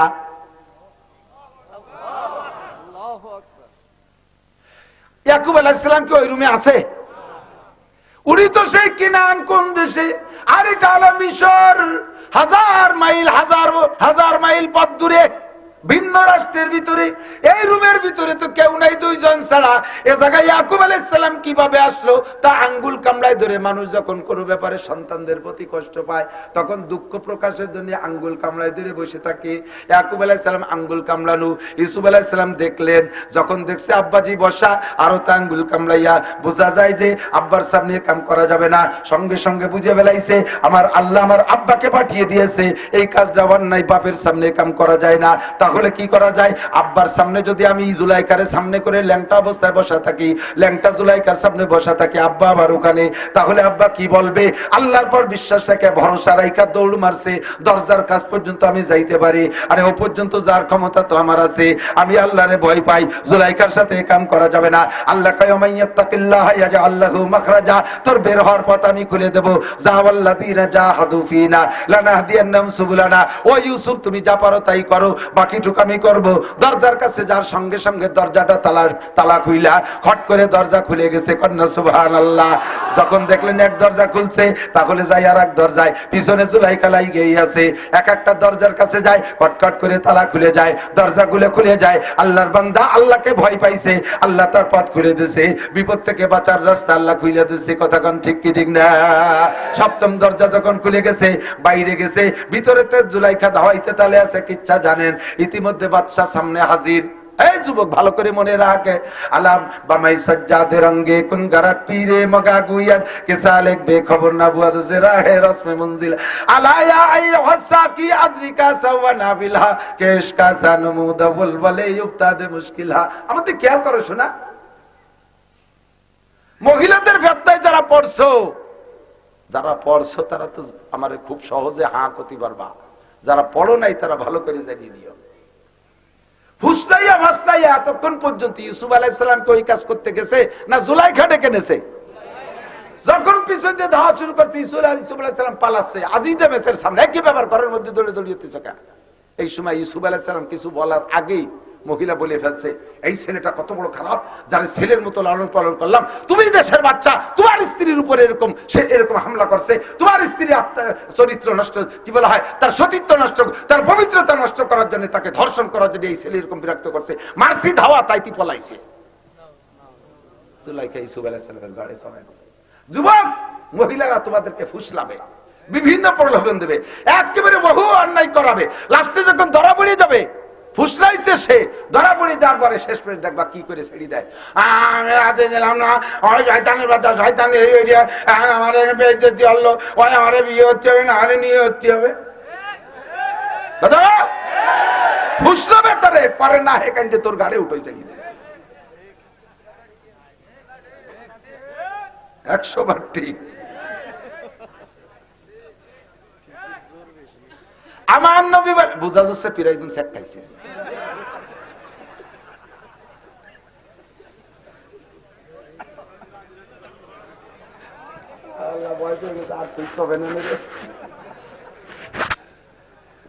ঠিক মানে আমি যেটা কইছি কথা ঠিক, তাই যে সবাই যে দোষী তা তো না। আল্লাহর রহমতে এই জায়গা কেউ দোষী না। এবার কর, এবার যে অল্প ঠিক করলো তাহলে মানে আছে দোষী। আপনারা সবাই ভালো বলেন ঠিক ইনশাআল্লাহ। জন্নুল মুমিনে খায়রা, মুমিনের ধারণা হতে হবে ভালো। আমি ভালো ধারণা করি সকলে ভালো, নইলে জায়গা আসবেন অন্ধ জগতের অটল বিশ্বাসী পাগল যুবক বসে। আল্লাহ ভয় পাইছে কাকে? বেরোনোর ব্যবস্থা আল্লাহ করে দেশে কি দেয় নাই? বেরোনোর ব্যবস্থা করে দেশে কি দেয় নাই? যে জায়গায় যাবেন আল্লাহকে ভয় পাবেন, আল্লাহ তাআলা বিপদ থেকে বের হওয়ার ব্যবস্থা করে দেবে। ইয়া আইয়ুহাল্লাযীনা আমানুত্তাকুল্লাহা হাক্কা তুকাতিহি, যে আল্লাহ তোমারে ভয় পায়, ভয় পাইলে হাতাসিব। এই যুবক ফাইন্ডা আসলটা এসে গেছি। ওয়ায়ারযুকহু মিন হাইসু লা ইয়াহতাসিব, ধারণার বাহির স্থান থেকে আল্লাহ তাআলা রিজিকের ব্যবস্থা করে দেয়। জুলাইখার কিসসা আরেকটু আছে, ভালো ভালো একটু আছে, কব নাকি? ভাঙ্গি সুরে গুড়ু গুড়ু করে। এদিক তাকা, ইউসুফ আলাইহিস সালামকে যে ভালোবাসছে না, জুলাইখাকে দোষই দেওয়া সম্ভব না। বললাম না আগের থেকে, নিজের ফুফু, সে জায়গা তোর অন্যায়ের সুযোগ নাই, কিন্তু মোহাব্বতে সে ফুফু ভাতিজারে চোর বানাইয়া পর্যন্ত রাখার চেষ্টা করতেছে। লাস্টে কিসসাও জানেন, মহিলাদেরকে লেবু কাটতে দিছে। মিশরের মহিলারা জুলাইখা এত বড় রাজার বউ হইয়া চরিত্রহীন, এরকম নষ্ট করা ঠিক হয়নি, এইভাবে বিভিন্ন প্রকার নিন্দা যখন হয়েছে, নিন্দা করিস আয় মাল দেখায় ছাড়ি দে, নিন্দা করা তো থাম। তারপরে সব মহিলাদেরকে দাওয়াত, 100 মহিলাকে দাওয়াত দিয়েছে। মহিলাদেরকে দাওয়াত দিয়ে একটা রুমের ভিতরে দিয়েছে, সবার সামনে খাবার রেডি করে রাখছে, আর সবার সামনে ফল দিয়েছে। কেউ বলে মালটা, কেউ বলে লেবু, সলম, বিভিন্ন প্রকার যে ফল কেটে কেটে হয়। ধারালো একটা ছুরি দিয়ে দিয়েছে যে এই ফলটা আমি যখন বলবো তখন তোমরা কাটবা, তার আগে কেউ কাটবে না। রাজার স্ত্রী কমান্ড তো মানাই লাগবে। সবাই ছুরি আর ফল নিয়ে রেডি। এর মধ্যে ইউসুফ আলাইহিস সালামকে বলছে, ইউসুফ তুমি একটু আসো, ভিতরে আসো। ইউসুফ আলাইহিস সালাম ভিতর দিয়ে যখন ঢুকছে, হাট ভিতরে মুখ বেরানোর সাথে সাথে ওই সময় হলো পোজ দেওয়ার হুকুম। তো ইউসুফ আলাইহিস সালামের চেহারার ঝলক পড়ছে, আর লেবুতেও পোজ দিছে। পোজ দিতে যাইয়া চেহারার দিক নজর করতে করতে যে পোজ লেবুতি না লেগে আঙ্গুলি লেগে আঙ্গুল কেটে গেছে। আর একসাথে সব কয়জন, 2-1 বাদ গেলে তো জাতি পারত, সব কয়টার আঙ্গুল কাটছে। তখন তারা কইছে না, এটা আসলে এই চেহারা দেখা কোন মহিলা তার নিজের চরিত্রকে কন্ট্রোল করতে পারবে না, কোন অবস্থায় পারবে না। এটা জুলাইখা এই জায়গা দুর্বল, মাজুর। জুলাইখা জীবন ভরে ইউসুফের প্রেমে পড়ি কাঁদছে, কিন্তু সুযোগ তো আর পাই নাই। পরে তো রাজা বাচ্চা হয়ে চলে গেল। জুলাইখার স্বামীও রাজার থেকে বাদ হয়ে গেল। সে জায়গা রাজা হলেন, প্রেসিডেন্ট হলেন হযরত ইউসুফ আলাইহিস সালাম। লাস্টে যাইয়া আজিজে মিসর মারা গেছে। জুলাইখা তখন রাজপ্রাসাদ ছেড়ে চলে গেছে, রাজপ্রাসাদের জায়গা নাই, তার সম্পদ সবকিছু নিয়ে চলে গেছে। যাইয়া এই সম্পদ, এখন প্রেসিডেন্ট হয়ে গেছে ইউসুফ আলাইহিস সালাম। তারপরে ইউসুফরে পাওয়ার সাধনা জীবন ভরে চালাই গেছে। হাজার হাজার লক্ষ লক্ষ কোটি কোটি টাকার মালিক ছিল, সবগুলো শেষ করছে ইউসুফ আলাইহিস সালামকে পাইতে। একজনকে বলে, ভাই তুমি কি একটু ইউসুফরে আমার সাথে একটু দেখা করাতে পারো? কয় যে পারি, আমার এতটা দিতে হবে। আমি যে এইভাবে তাই নে, এটা আনে, টাকা দিছে, সোনা দিছে, রূপা দিছে, সবকিছু খরচ করছে ইউসুফ আলাইহিস সালামের সাথে একটা বার দেখা করার জন্য। উনি প্রেসিডেন্ট হওয়ার পরে কিন্তু জীবনে সুযোগ পাইনি। ইউসুফ আলাইহিস সালামের পিছনে সব খরচ করে লাস্টে টাকা পয়সা কিচ্ছু নেই, একটা ঝুপড়ি ঘর বানাইছে রাস্তার পাশে। তাফসীরে জালালাইনের হাসিয়ার ভিতরে একেবারে মানে হাসিয়ারও বাইর দেওয়ার এক লাইনের ভিতরে এই কথাগুলো খুব সুন্দর লাগছে অল্পের ভিতরে। এই ঝুপড়ি বানাইছে, ওই জায়গা থাকে। আর কেন এরা রাস্তার পাশে কেন বলে? কোন সম্পদ নেই, দালান করে সব শেষ, শুধু ইউসুফকে পাওয়ার আশায় সব শেষ করে ফেলাইছে। লাস্টে যে ঝুপড়ির মধ্যে একটা কুড়িয়ে ঘরের মধ্যে থাকে, তা বানাইছে রাস্তার পাশে, অন্য জায়গা বানাইনি। কেন? ইউসুফ আলাইহিস সালাম ওই রাস্তায় দিয়ে যায়, বিশ্ব রোড দিয়ে উনি সংসদে যায়। আর ইউসুফ আলাইহিস সালামের যে ঘোড়া ছিল, যে ঘোড়ার পর উনি বসতেন, এটা বৈচিত্র্যময় ঘোড়া, দুনিয়ায় আর কারো জন্য এমন ঘোড়া আসে নাই। ইউসুফ আলাইহিস সালাম ওই ঘোড়াটাকে স্বাভাবিকভাবে ছেড়ে এমনি ছেড়ে দিলে তার ভিতরে শব্দ থাকতো না, এমনি দৌড়ানোর সময় শব্দ থাকতো না। যখন ইউসুফ আলাইহিস সালাম বাসা থেকে ঘোড়ার পিঠে চড়তেন, তখন তার নাক দিয়ে এক প্রকার সাইরেন শব্দ বের হইতো, যেটা 3 মাইল দূর থেকে শোনা যেত। আর রাস্তা ক্লিন হয়ে যেত, পরিষ্কার হতো। এর আগে এই ঘোড়া এরকম ছিল না। আর এর আগের কোন রাজা বাচ্চাকে জন্য গাড়িতে শব্দ হতো না। ইউসুফ আলাইহিস সালামের পরের থেকে ওই সুন্নতের পর আমল করে। আমাকে রাজা বাচ্চাকে গাড়ির নাক দিয়ে তার এমনি বেরোই না, কাজেই ওই সুন্নতের পর আমল করতে আমাকে নেতারা রাস্তার সামনে সাইরেন গাড়ি একখান দিয়ে দেয়, কু কু কু কু করতে করতে সকাল রাস্তা ক্লিয়ার। এই কুক শিখাইছে হযরত ইউসুফ আলাইহিস সালামের ঘোড়া। 3 মাইল দূর থেকে শব্দ শোনা যাইত। তো ইউসুফ আলাইহিস সালামের এই শব্দ শুনে মানুষে এক নজর দেখতে প্রত্যেক দিন অফিসে যাওয়া আসার পথে এক নজর দেখতে হাজার হাজার মানুষ রাস্তায় দাঁড়ায় থাকতো। কেন দেখবেন না? প্রথম কথা মনে আছে, সারা পৃথিবীর মানব জাতির রূপের অর্ধেক। এই মানুষটারে কেন দেখবে না? দেখতে জন্য এক নজর সব মানুষ ভিড় করতো। জুলাই খাওয়া বসছে, তাহলে রাস্তার পাশে যদি বাড়ি বানাই তাহলে ওইন্দে যাতায়াতের হতে একদিন একটু দেখতে পারবে, একটা দিন দেখতে পারলেই যথেষ্ট। এই মোহাব্বতে এসে বাড়ি বানাইছে। কিন্তু উনি ঘরের মধ্যে থাকে, যখনই সাইরেনের শব্দ শুরু হয় লোকজন ভিড় করে, উনি আস্তে আস্তে ইউসুফ আলাইহিস সালাম সেরি চলে যায়। মোটে একটা দিনও দেখা হয় না। আর আজকে লাস্টের শেষ ফিনিশিং, আজকে উনার ঘরের মধ্যে মূর্তি। এই মূর্তির কাছে প্রার্থনা করছে, দেখ ভগবান, তোর টাকা দিবানি, পয়সা দিবানি, অসময় তাল খাওয়াবানি, ভোগ দিবানি, সবকিছু তুই একটু মেহরবানি করে আমার আজকে তুই ইউসুফের সাথে দেখা করার সুযোগ করে দে ভগবান। ভগবান রে কোয়েট হয়ে গেছে, রাস্তায় যাতে যাতে ইউসুফ আলাইহিস সালাম চলে গেছে। পরের দিন আইসা কজি এতদিন পুজো আল্লাহ, সে একটু ইউসুফের সাথে দেখা দিতে পারলো না, ওরে কলাম যে তোর ভোগ খাওয়াবানি, মিষ্টি খাওয়াবানি, অসময় তাল খাওয়াবানি, কোনো তো শুনলো না। যা ওরা বাদ দিয়ে দেখি ইউসুফ যারে আল্লাহ, যাকে আল্লাহ বলে ডাকে, সেই তার কাছে একটু কয়ে দেই, সেই কথাটা শোনে নাকি। আজকে সিজদায় পড়ে কয়, রব্বুল আলামিন, তুমি জানো আমি ইউসুফরে কেন ভালোবাসি। জীবনটা শেষ হয়ে গেছে, চক্ষু বন্ধ হয়ে গেছে, চামড়া ঝুলিয়েছে, চোখ বন্ধ হয়ে গেছে, সব জায়গা ঝুলিয়ে গেছে, মানে বুড়ি তো বুড়ি। রব্বুল আলামিন জীবনের শেষ পর্যন্ত ইউসুফরে ভালোবাসি, ইউসুফ তোমার নবী। আল্লাহ দেব দেবীরে পূজা করলাম, তাদেরকে এত কিছু খাওয়াইতে চাইলাম, ইউসুফরে আমার সাথে ইউসুফের সাথে দেখা করাইয়া দেখা করানোর সুযোগ করে দিতে পারলো না। তোমাকে পূজা করে ইউসুফ, তুমি ইউসুফের রব, আজ থেকে তোমাকে রব মানি, তুমি আমাকে একটু ইউসুফের সাথে দেখা করার ব্যবস্থা করে দাও। যদি আজকে আমি ইউসুফরে দেখতে পারি, জীবনে কোনোদিন তোমারে সাইরা মূর্তির কাছে যাইব না। সিজদায় পড়ে দোয়া করে উঠছে, যাইয়া ইউসুফ আলাইহিস সালামের সাথে সাক্ষাৎ পেয়ে গেছে। সাক্ষাতের পরে লম্বা কিসসা, ফাঁকে আইসে রাস্তাতে নামি আইসে ওই মূর্তির ট্যাং ধরিয়ে জোড়া বাড়ি ফলের সাথে, শয়তান ভগবান কলাও। আচ্ছা 80 বছর ধরে বুঝু আল্লাহ, কোনদিন শেষ মেশ এসে বুড়ো কালে কলম দিয়ে ইউসুফের সাথে একটু দেওয়া দে, তাই পারলি না, তুমি ভগবান কলাও। আর আমি তারে কোনোদিন ডাকি না, আজকে একবার কইছি সেই ইউসুফের সাথে আমার দেওয়া হারাই দিছে। তুই ভগবানের কিচ্ছু না, চাইও না। মারিয়ে টেরিয়ে তুই ইউসুফ আলাইহিস সালামের সামনে, আসসালামু আলাইকুম, সাক্ষাৎ, একটু নামতে হবে হযরত। নামছে ঘোড়াতে, ইমানদার দিনদার বাচ্চা, আমাকে রাজা বাচ্চারা তো কলিয়ে নামি পড়ে গাড়িতে, গোষ্ঠী শুদ্ধ রাস্তার নামায় ধুয়ে দেয় 2 ঘন্টা, উনি যাবে তারপরে আপনারা যাবেন। ইউসুফ আলাইহিস সালামকে বলছে, হযরত একটু গাড়ি উটের থেকে ঘোড়ার থেকে নামতে হবে। তো নামছে, আপনি কি আমাকে চেনেন? সিনার মতো চেহারাও নাই, কি সুইটের পাশ, এমন বুড়োর বুড়ো ইয়ে, আর কানতে কানতে মহাব্বতে মানুষ শোকে, কিন্তু চেহারা থাকে না, টেনশনে এমন হয়ে গেছে, সিনারি কায়দা নাই। তো বলতেছে, আপনি কি ইউসুফ? আমিও তো দেখতেছি না আপনাকে, চোখ এই চামড়া ঝুলিয়েছে, চোখ অন্ধ হয়ে গেছে, আমি আপনারা দেখতেছি না, আপনি কি ইউসুফ নবী? বলে, হ্যাঁ আমি ইউসুফ নবী। যদি আপনি সত্যি সেই ইউসুফ হন, তাহলে আমার 3টে দাবি, আমি আপনার দেশের প্রজা, আমি কি বলবো আপনার কাছে? বলে, বলেন। বলেন কি দাবি? 1 নম্বর, আমি জানি ওই ইউসুফ তার আল্লাহর কাছে যা বলে সে তাই শোনে, সেই নবী ইউসুফ। তা আপনি যদি সত্যি সেই ইউসুফ নবী হয়ে থাকেন, আমি আপনার প্রতি ঈমান আনবো, নবী বলে স্বীকার করবো, আপনার আল্লাহকে আল্লাহ বলবো। আমার 3টে কথার প্রথম কথাটা কি একটু রাখবেন? বলে, হ্যাঁ বলেন। কয় যে, আপনি যদি আল্লাহর কাছে দোয়া করেন, তাহলে আমার চোখ খুলে যাবে, আমি চোখে দেখা শুরু করব, আমার চোখ ভালো হয়ে যাবে, একটু দোয়াটা কি করবেন? ইউসুফ আলাইহিস সালাম, এটা তো কোনো পয়সা করির ব্যাপার না, এটা বলবো অসুবিধা কি? তাহলে বলি এখনই দোয়া করে দেই, আল্লাহ তুমি এই মহিলার চোখ খুলে দাও।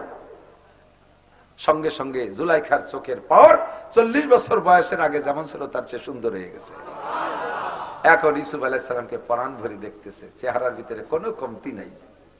বলেন 2 নম্বরটা কি? দ্বিতীয় নম্বর হলো, আপনি যেহেতু সঙ্গে সঙ্গে চোখ অপারেশন করে দিলেন, এটা পারেন, 2 নম্বর দোয়া আপনার কবুল হবে। আপনি আল্লাহর কাছে বলবেন, আমাকে আল্লাহ তাআলা যেন 16 বছরের যুবতী বানায় দেয়। এখন ইউসুফ আলাইহিস সালাম চিন্তিছেন, এই ডেকে যখন কইছে হ্যাঁ আমার জন্য এই দোয়া করতে হবে, ইউসুফ আলাইহিস সালাম বলছে আল্লাহ এই বুড়ি মহিলাটা আইসা 16 বছরের যুবতী হওয়ার দরখাস্ত করছে, তোমার নবী ইউসুফের কাছে আইছে প্রস্তাব, মালিক তোমার কাছে দরখাস্ত এই মহিলারে 16 বছরের যুবতী বানাই দিতে হবে। বলার সঙ্গে সঙ্গে জুলাইখা 16 বছরের যুবতী, যখনই যুবতী হয়েছে তখন ইউসুফ আলাইহিস সালাম দেখে চিনে ফেলাইছে, এখন চোখ বড় হয়ে গেছে, আল্লাহ এ কিডা, কারে বুড়িতে যুবতী বানাইলাম? এদি সেই জুলাইখা, যেই জুলাইখা 100 জন মহিলার হাত কাটছে, যেই জুলাইখা আমারে অ্যারেস্ট করছিল, যেই জুলাইখা আমারে জেল কাটাইছে, ওরে এদি সেই জুলাইখা। আল্লাহ এখন কি করবো? এখন ওনার পরাণ কাটতেছে, কনিবার 3 নম্বরটা কয়ে তাড়াতাড়ি আমার রাস্তা ছাড়েন। ভাই 3 নম্বরটা হলো আমাকে বিয়ে করতে হবে।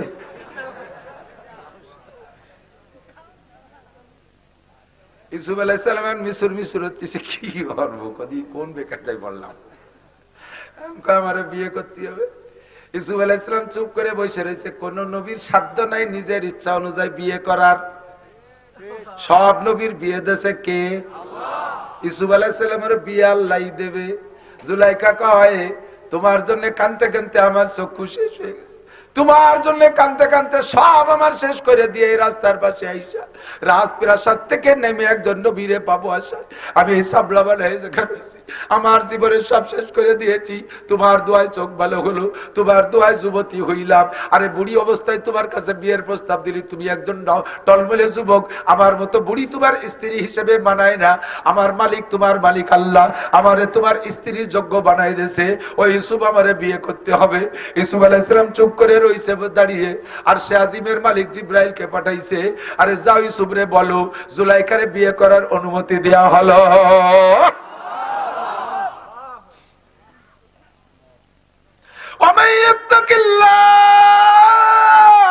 ওই ঘরের ভিতরে আল্লাহরে ভয় পাইয়া জুলাইখার হাত থেকে বাঁচছে, আল্লাহ তাআলা তাকে রিজিকের ব্যবস্থা, সেই জুলাইখার রিজিক, রিজিক মানে খালি ভাত কাপড়ের নাম রিজিক না, মনের যা চাহিদা প্রয়োজন সবকিছুর নাম রিজিক। সেই জুলাইখাকে আল্লাহ তাআলা ইউসুফের বউও বানাই দিয়েছে, স্ত্রীও বানাই দিয়েছেন, কন্যা সুবহানাল্লাহ। ইউসুফ আলাইহিস সালামের আরো স্ত্রী ছিল, ভাগ্যক্রমে সেই সমস্ত স্ত্রীদের পেট থেকে কোনো সন্তানই হয় নাই। এই বুড়ি জুলাইখারে যুবতী বানাইয়া যে স্ত্রী বানাই দিয়েছে, ইউসুফ আলাইহিস সালামের সন্তান মাত্র এই জুলাইখার পেট থেকে 3টে সন্তান হয়েছে। সেই সন্তানদের মধ্যে একটা সন্তানের নাম মানসা। কি নাম? ইনিও পরবর্তীতে নবী। মানসা আলাইহিস সালাতু ওয়াস সালামের মেয়ের নাম রহিমা। কি নাম? এই রহিমা হযরত আইয়ুব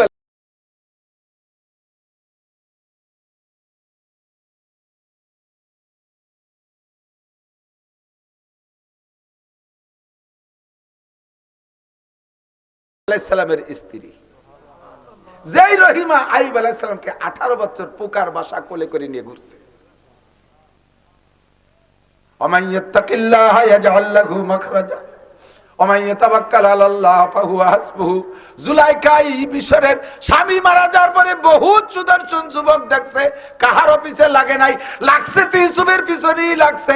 অবশেষে যে ভরসা করছে মালিকের কাছে, মূর্তি পূজা ছাইড়া দিয়া প্রার্থনা করছে আল্লাহর কাছে, আল্লাহ পাক তার চাহিদা পূরণ করছে, কি করে নাই?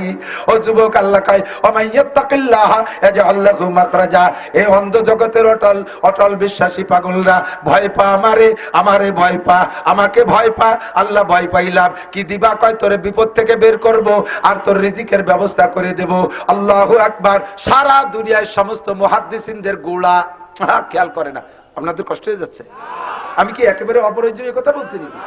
একটু খেয়াল করেন, মনে রাখবেন। আর এক জায়গায় যে বলবেন আমি ওসিয়াত করে দিলাম, আল্লাহর রহমতে শুনিয়ে বলি নাই, টুও বলি নাই, বানায় বলি নাই, যা আমি তাফসীরে দেখছি তাই আপনাদের নকল করি বলবেন, বিলকুল মিথ্যা হবে না ইনশাআল্লাহ। নিয়ে যেতে পারবেন না কথাগুলো? মশলা মনে থাকে না, কিসসা তো সুন্দর মনে থাকে, তবে যেভাবে বলছে এইভাবে বলবেন, বাড়াই ছাড়াই যেন আর লম্বা 5 হাত বানাই দিলেন না। যেটুক কইছে এটুক কইয়েন। বলবো আরো? সারা দুনিয়ার এই আপনাদের এদিকে খেপলা জাল বানায়, খেপলা জাল, জাকি জাল। জাকি জাল শুরু হয় কিন্তু ওই গোড়াইতে, তো গোড়া যেটুক মাথায় যে কি সেটুক, মানে উপরে ওই দড়ির মাথায় যে জায়গা, নিচে কি অটুক, অটুক হলে কি ছড়াবে নাকি, মাছ বাঁধবে নাকি? আস্তে আস্তে আস্তে আস্তে বাড়তি থাকে না, এর নাম নেট। এর নাম কি? নেট। আর সেখান থেকে নেটওয়ার্ক, এই আছে না নেটওয়ার্ক সারা দুনিয়া ছড়ানো, গুড়া কিন্তু কম্পিউটারের সাথে এক জায়গায় জড়ানো, ঠিক না? সারা দুনিয়ার আলেম উলামা মুফতি মুহাদ্দিস বর্তমানে যারা আছে, আরো 100 বছর আগের থেকে, 1000 বছর আগের থেকে যারা আসতেছে, এর এই নেটের একটা গুড়া আছে, একটা ধাওয়ার দড়ি আছে, উড়োর দড়ি আছে। ওই উড়োর দড়ি থেকে শুরু হয়েছে নেট প্রসার হওয়া। সর্বপ্রথম যেখান থেকে শুরু হয়েছে এই আলেমদের গুড়া, তিনি হলেন আব্দুল্লাহ ইবনে মুবারক রাহমাতুল্লাহ আলাইহি। সারা দুনিয়ার মুহাদ্দিসদের মুহাদ্দিস, শাইখুল হাদিসদের শাইখুল হাদিস আব্দুল্লাহ ইবনে মুবারক। ওনার আব্বার নাম মুবারক করিম। এ যুবক মনে রাখ, ইত্তাকুল্লাহ। রিজিকের জন্য হাসিনের কাছে হাত পাইতো না, ব্যারাকেডামস কারিতাস বিয়ার ডিভিশনের বাড়ির কাছে যাইও না, নেতার লেজে লেজে ঘুইরো না, চুরি ডাকাতি কইরো না, আল্লাহকে ভয় করো। আল্লাহকে আমি রিজিকের ব্যবস্থা করে দেব। একেবারে প্রত্যক্ষ একটা ওয়াকিয়া থেকে তুমি শিক্ষা নিতে পারো। আব্দুল্লাহ ইবনে মুবারক রাহমাতুল্লাহ আলাইহি এত বড় মুহাদ্দিস, পৃথিবীতে ওনার পরে আর কোন মুহাদ্দিস অত বড় আসে নাই। ইমামে বুখারী রাহমাতুল্লাহ আলাইহির উস্তাদ। না মুনাজাত করে দেখি কিরকম করে আপ ডাউন ভাব টেকতেছে। হ্যাঁ, পেশাব আসলে এক আঙ্গুল উঁচু করবেন। টুয়োটা চলে গেলে মনে হবে আমার আওয়াজ ভালো লাগতেছে না। পেশাব আসলেই কেউ বসে থাকবে না। পেশাব আটকায় বসে থাকলে ডায়াবেটিসের ক্ষতি হয়, তারপরে কিডনির ক্ষতি হয়। উঠবেন, অবশ্যই উঠবেন, কেউ বসে থাকবে না পেশাবে। দেখছেন এই যে কত মানুষ এই বিপদে চলে, যে ছুটি পেয়েছে আবার আইসেন, কিন্তু আর চলে যান না আমার ভাকা জায়গা বসে দিয়ে।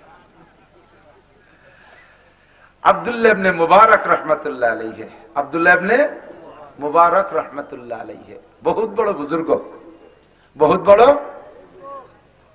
তাহলে একশো যাইয়ে নিক, জান কিরা কিরা যাবেন, জান হয়েছে? আর আছে কেউ?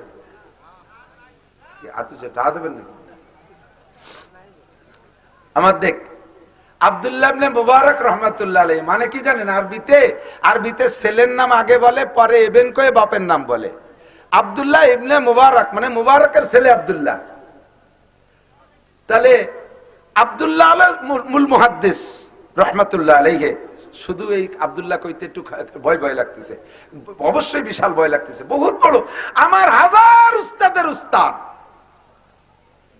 এই আব্দুল্লাহ ইবনে মুবারক রাহমাতুল্লাহ আলাইহির আব্বার নাম মুবারক করিম, একের নিছক একজন গোলাম, একটা গোলাম। বুঝেন তো? এই জামানা গোলাম কলি বুঝবেন না। গোলাম মানে আপনার বাড়ির গরুর মতো। গরুটারে হাটের কিনে নিয়ে আসবেন, আসার পরে গরুটা গাই দিয়ে বাছুরতে কিনে নিয়ে আসছেন, বাছুরটা এখনো দুধ ছাড়াই নাই, এই গাইটারে বেশি বেলায় দিয়ে বাছুর রাখেন। বাছুরির হাজারো কান্নাকাটি আপনি শোনেন না, গায়েরও কান্নাকাটি শোনেন না। বাছুরটা দুধ ছাড়াই নেই, মারে জবই দিয়ে খেয়ে ফেলান, বাছুরির বলার কিছু নাই। মারে রাইখে দিয়ে বাছুরটারে বেশি ফেলাইছেন, বাছুরি চলে যাওয়াই লাগে কান্নাকাটি করতে করতে। ওর ব্যক্তিগত কোনো ক্ষমতা আর পাওয়ার নাই। এরকম ছিল মানুষ, মানুষের ভিতরে গুলাম হিসেবে থাকতো। বংশ ধরে পূর্বপুরুষ সব গুলাম এই মুবারক করিমের। তো মুবারক করিমের মালিক ওই আরবের বহুত বড় একজন ধনী মানুষ, বিশাল বড় বড় লোক। মালিকের অনেক বাগবাগান, অনেক ইন্ডাস্ট্রিজ, অনেক বাণিজ্য কেন্দ্র, ভিন্ন ভিন্ন কর্মচারীরা কাজ করে। একটা বাগান হলো আনার বাগান, ডালিমের বাগান। তো খেজুরের বাগানের মালি আলাদা, তারপরে নাশপাতির বাগানের মালি আলাদা, অন্যান্য বাগানের মালি আলাদা। এই একটা বাগান আছে বহুত বড় ডালিমের বাগান, এই বাগানের মালিক বানিয়ে দিয়েছে মুবারক করিমকে। দীর্ঘদিন মুবারক করিমের আচার আচরণ, আমল আখলাক, চাল চলনের পর বিশ্বাস রাখা মালিক কোনোদিনও মুবারক করিমের বাগানে যায় না। ও এনতে বেশি কিনে যা টাকা পয়সা দেয় তাতেই উনি বিশ্বাস করে সেটাকে গ্রহণ করে। তো একবার মালিকের ভিতরে শখ জাগলো যে আমার পুরো সম্পত্তি যেখানে যা আছে একটু ঘুরে দেখবো। ঘুরে দেখতে দেখতে দেখতে দেখতে এবার সবকিছু দেখে বাগ বাগান গুলো দেখা শুরু করছে। খেজুর বাগানে যে মালিরে বলছে আমার একটু ভালো খেজুর খাও, সর্বশ্রেষ্ঠ খেজুর খাওয়াইছে। পেয়ারার বাগানে যে বলে আমার ভালো পেয়ারা খাও, 1 নম্বর পেয়ারা খাওয়াইছে। নাশপাতির বাগানে যে বলছে আমার নাশপাতি খাও, 1 নম্বর নাশপাতি খাওয়াইছে। অবশেষে মুবারক করিমের বাগানে যেয়ে বলছে, মুবারক তোমার বাগানে তো আমি কোনোদিন আসি না, অন্যান্য গুলো তো মোটামুটি ঘুরি, তোমার বাগানে জীবনের প্রথম আসলাম, তুমি একটা আনার খাও। তো মালিকে যদি আনার খাইতে চায়, মালিতে সবচাইতে ভালো আনারটা খাওয়াবে। দেখে শুনে সবচেয়ে বড় লাল টকটকে যে আনারটা, ওইটা তুলিয়া নিয়ে খুইলিয়া দানাগুলো প্লেটে করে মালিক রে দিছে। মালিক 2-4টে দানা মুখে দিয়েই তার টকের যন্ত্রণায় চোখ থেকে পানি বের হয়ে চলে আসছে, চোখের থেকে পানি ছেড়ে দিছে, কাঁদতেছে। মালিক এবার বড় দুঃখে গোলামকে মালিকে বলতেছে, মোবারক তোমার বাগানে কোনোদিন আসি না, একটা বার আসলাম, তুমি আমাকে অশ্রদ্ধা করলা। যার বাগানে গেছি সে তার বাগানে সবচেয়ে শ্রেষ্ঠ ফল আমারে খাওয়াইছে। তোমার বাগানে আমি মালিক আসছি, তুমি আমারে কেন টক ফল খাওয়াইলে, একটা মিষ্টি ফল আমারে খাওয়াইলে না কেন?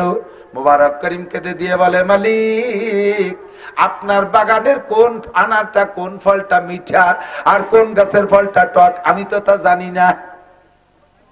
20 বছর আমি আপনার বাগান পরিচর্যা করি, কিন্তু জানি না যে কোন গাছের ফল টক আর কোন গাছের ফল মিঠা। আমি মনে করছি যেটা দেখতে ভালো ওইটা খাইতে মনে হয় ভালো, তাই আমি আপনার জন্য খুলে নিয়ে আসি। ওইটা যে টক না মিঠা এটা তো আমি জানি না। মালিক কয়, কেন তুমি 20 বছরের মধ্যে কি কোনো গাছের ফল খাও নাই? কয় না, আল্লাহর কসম আমি খাই নাই। কেন খাই নাই? তোমারে কি আমি নিষেধ করছি? কয় নিষেধ আপনি করেন নাই, হুকুমত আপনি আমারে দেন নাই। আপনি আমারে দিয়েছেন বাগান পাহারা দেওয়ার জন্য। আর এই পাহারার মানে হলো অন্য কেউ যেন বাগানে ফল না খায়, খেয়ানত না করে। এই পাহারার মানে হলো আমিও যেন খেয়ানত না করি। 20 বছরের ভিতরে আমি আপনার বাগানের থেকে কোন ফল আপনি আমারে খাইতে বলেন নাই, খাই নাই। কায়া মুবারক, আমি কি এ জায়গা থাকি? তুমি তো দেখো, তুমি তো থাকো একা একা, আমি তো তোমারে দেখি না, খাইলে তোমারে কে ঠেকায়? মুবারক করিম বলেন, মালিক যেই মালিকের মালিক, যেই মালিক আপনি তো এই বাগানের মালিক, আপনার মালিকও যে আল্লাহ, আমার মালিকও সেই আল্লাহ। আপনি শুধু বাগানের মালিক। আরে আপনি যদিও না দেখেন, আমার মালিক, আপনার মালিক, বাগানের মালিক আল্লাহ দেখে। আমার খাইতে মনে চায় না তা না, বড় লোকের পোলা পানিকান থেকে আনার কেনে, সামনের পর দাঁড়ায় দাঁড়ায় খায়, গাল বেয়ে বেয়ে রস পড়ে। আমি ও গুলাম, আমার বাপ ও গুলাম, আমার 14 পুরুষ গোলাম, জীবনে আমাদের বংশে এগুলো নসিব হয় নাই। আমার খাইতে মনে চায় না তা না, বহুবার আমি রাতের অন্ধকারের ডালিমের গায়ে হাত দেই। যখনই হাত দেই তখন দেখি যে আমার আল্লাহ আমার হাতের দিক তাকায় আছে, আর খাইতে পারি না। ও মুবারক, গাছের নিচে যেটা পড়ে থাকে তার তো দাবি আমার থাকে না, ওটা খালি তো খাইতে পারিস। কয় তাও তো বলেন নাই যে পড়ে যাওয়াটা খাবা, কিভাবে খাবো? মুবারক করিমের বক্তব্য শুনে মালিক কান্দি দেখা, মুবারক তোর মতো বুজুর্গ আল্লাহ ওয়ালারে আমি গোলাম বানায় রাখছি, কিয়ামতে আল্লাহর কাছে আমি কি জবাব দেব? আজকের থেকে তোরে আজাদ করে দিলাম, আর তোর গোলামের জিনজির গলায় পরে থাকা লাগবে না। যাও মুবারক, তোমারে স্বাধীন করে দিলাম। কন্যা সুবহানাল্লাহ। ও বন্ধু, মাত্র 20 বছর জিহ্বারে কন্ট্রোল করছে, স্থায়ীভাবে আজাদ হইয়া গেছে। আল্লাহ পাক তারে বের হওয়ার ব্যবস্থা করে দিয়েছে, একমাত্র কিসের কারণে? আল্লাহর ভয়। জোরে বলেন তাকওয়া। সংক্ষেপে বলেন কি তাকওয়া? জোরে বলেন কি তাকওয়া? তাকওয়া, আল্লাহর ভয় 20 বছর করছে, জিহ্বা কন্ট্রোল, আল্লাহ তাআলা তাকে আজাদ করে দিয়েছে। এখন মালিক বাড়ি যাইয়া স্ত্রীর কাছে কাঁদতেছে, কয় যে একটা কাজ যা করি আইছি, একদিক দিয়ে খুশি আর একদিক দিয়ে তো কষ্টও লাগতেছে। কয় কি হয়েছে কৌদি? কয় যে আমার সে মুবারক করিম রে আজাদ করে দিছি। বউও কান্দে দিতেছে, তাই শেষ। তোমার সব জায়গা চোর আর চোর, এক মুবারক করিমের বরকতে তোমার সম্পদ বাড়তেছিল, তা দিলে আজাদ করে তোমার সম্পদে 10 লাগবে। তুমি যে কোনো কৌশলে মুবারককে আটকানোর চেষ্টা করো, হাতে ধরে পায়ে ধরিয়ে ওরে রেখে দেওয়ার চেষ্টা করো। কয় হ্যাঁ তার রাখবো, কে তাতে আজাদ করে দিছি। কয় তারপরও যাও দেখো, মুবারকের ডাকছে, মুবারক আজাদ করে দিছি, তুই চলে যাবি বাবা, তোরে ঠেকাইতে পারবো না। তবে বাবা তুই যদি মেহেরবানি করে আমার এই বাগানে থাকিস, আমার অধীনে থাকিস, তোরে আমি বিশাল একটা পদ দিয়ে দিলাম, বিশাল একটা পদ। আমি আমার টোটাল সম্পদের মূল মালিক, তুই আমার পরে সেকেন্ড মালিক। গোটা সম্পদের চিফ কমান্ডার তুই, আমার পরেই তুই। তুই কিভাবে আমার বাগানে থাকবি, তোরে মোটা বেতন দেব, আজাদ, তুই স্বাধীন, কোনো সমস্যা নেই। মালিক আপনার করুণায় স্বাধীন হয়েছি, আপনি যা বলবেন তাও আমি এখনো মানতে রাজি। বাস, মোবারক করিম রে বিশাল সম্পদ, বিশাল বেতন দিয়ে মালিকের এই মানে চিফ ম্যানেজার বানাই দিয়েছে। সম্মান বাড়ছে না কমছে? কিসের কারণে? তাকওয়া। বলেন কিসের কারণে? 20 বছর জিহ্বারে কন্ট্রোল করছে, এখন মালিক মোবারক করিম খালি খাবে আর খাবে। ও মুবারক, তুই খেয়াল রাখিস বাপ, কিছুদিনের ভিতরে মালিকের মাইয়ে বিয়ে দেবে। এখন মেয়েটা বিয়ে দেবে কার সাথে? পরামর্শ কি দিয়ে কি করা যায়। স্বামী স্ত্রী দুইজন পরামর্শ করে একটা মাত্র মেয়ে, বিশাল সম্পদ দেখে শুনে বিয়ে দিতে হবে। ছেলেটা কেমন হলি ভালো হয়? বুদ্ধিজীবী উপদেষ্টাদের কাছে পরামর্শ নাও। স্ত্রী কয় যে আর বুদ্ধিজীবীর দরকার নাই, আমাদের উপদেষ্টা মুবারক করিম, আমাদের উপদেষ্টা। আর একজনের কাছে জিজ্ঞেস করবা, উল্টো পাল্টা বুদ্ধি দেবে। যদি হিংসুটি হয় তাহলে আড়াইনি বাড়াইনি একটার সাথে ধরাই দেবে, পাম্পটি দিয়ে সে জীবনটা শেষ হয়ে যাবে। আর ছোট মেয়ে বিয়ে দিবা, বড় জামাইয়ের সাথে পরামর্শ করবা, ও তো অনুমতি দেবে না। ও কবে যে কি বয়স হয়েছে, মাত্র 22 বছর বয়স, এত তাড়াতাড়ি বিয়ে দেবেন? ও আমার সাথে সিঙ্গাপুর যাবে, আমার সাথে মালয়েশিয়া যাবে, কক্সবাজার, কুয়াকাটা ইত্যাদি সবর। তারপরে জামাইতে মাইয়ে বিয়েই দিতে দেয় না শালিকে। আমানতদার দেখে কার কাছে পরামর্শ কয়? মুবারক করিমের কাছে। মুবারককে ডাকছে, মুবারক মেয়ে বিয়ে দেবো, একটা ছেলে কেমন ছেলে হলি ভালো হয়, তুই কত আমরা খুঁজি। মুবারক কাজে আমি আর কি পরামর্শ দেবো? আমি হাদিসে পড়ছি তুনকাহুল মারাতুলি আরবা, মেয়েদেরকে বিয়ে দেওয়া হয় ছেলেদের মধ্যে 4টে গুণ দেখে, অথবা মেয়েদেরকে বিয়ে করে ছেলেরা মেয়েদের মধ্যে 4টে গুণ দেখে। 1 নম্বর হলি হাসাবিহা, মেয়ের রূপ দেখে, বংশ দেখে, ভালো বংশের মেয়ে বিয়ে করলে সন্তানও ভালো হয়। 2 নম্বর হলি জামালিহা, রূপ দেখে। 3 নম্বর হলি মালিহা, মালদার পার্টি দেখে। 4 নম্বর হলি দিনিহা, মেয়ের মধ্যে দিন আছে কিনা তাই দেখে। সেম উল্টো, ছেলে কি ভালো বংশের কিনা, ছেলের পয়সা ভালো কিনা, ছেলের টাকা পয়সা আছে, চেহারা ভালো কিনা, ছেলে কি বলা হয় ছেলেটার দিনদার কিনা, এরকম দিক দেখে বিয়ে করে মানুষ, ছেলে মেয়ে বিয়ে দিয়া দিয়ে করে। তবে আল্লাহ নবী বলছেন বাকি 3টে থাকলে ভালো, চেহারা ভালো থাকলে ভালো, বংশ ভালো হলেই ভালো, সম্পদ ভালো থাকলে ভালো, না থাকলে দোষ নাই। তবে ফাসফার বিজাতিদ দিন, দিনদার কিনা এইটাকে প্রাধান্য দাও, দিনদারিকে প্রাধান্য দাও। গরিব হোক, চেহারা কম হোক, বংশ খারাপ হোক, তবে তাহাজ্জুদ পড়নেওয়ালি মেয়ে, দিনদার ছেলে, আল্লাহ ওয়ালা ছেলে, এই দিনদারিকে প্রাধান্য দিতে বলছে হুজুর। এটা আপনার ব্যাপার মালিক, আপনি যেটা ভালো মনে করেন। আর মালিক কয় যে মোবারক তুই জন এই কথা বলি, আর আল্লাহ নবীও কইছে দিনদারকে প্রাধান্য দিতে, তাহলে ঠিক আছে, তোর পছন্দ মতো একটা ছেলে 1 বছরের মধ্যে খুঁজে নিয়ে আয়। 1 বছরের ভিতরে একটা পছন্দ মতো ছেলে খুঁজে আনবি, মেয়ে বিয়ে দেব।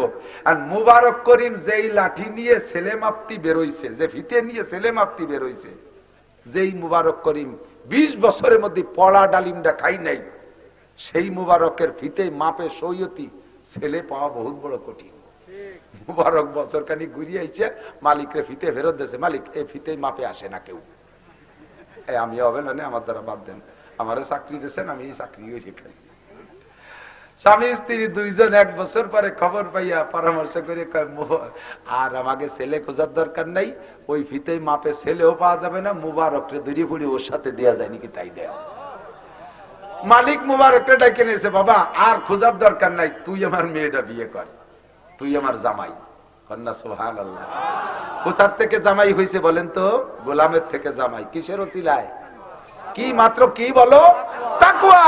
ওয়া মান ইয়াত্তাকিল্লাহা ইয়াজআল লাহু মাখরাজা ওয়া ইয়ারযুকহু মিন হাইসু লা ইয়াহতাসিব।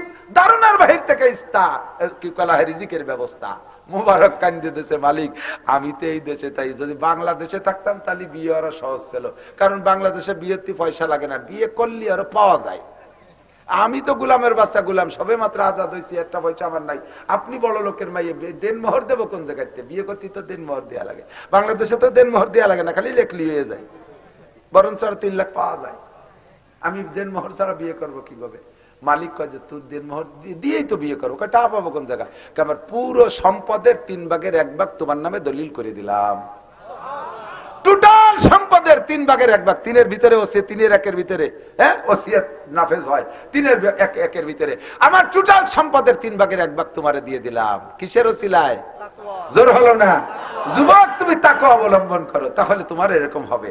মালিকের দোকানে চাকরি করো, মালিক নাই, বাস তাকওয়ার ঠেলায় ব্যাংক ভরি বেলায় দিচ্ছে হাইতে গোবনে, আন্ডারগ্রাউন্ড ইন্দুরির মতো তল দিয়ে টাকা রাখে টিনেছে।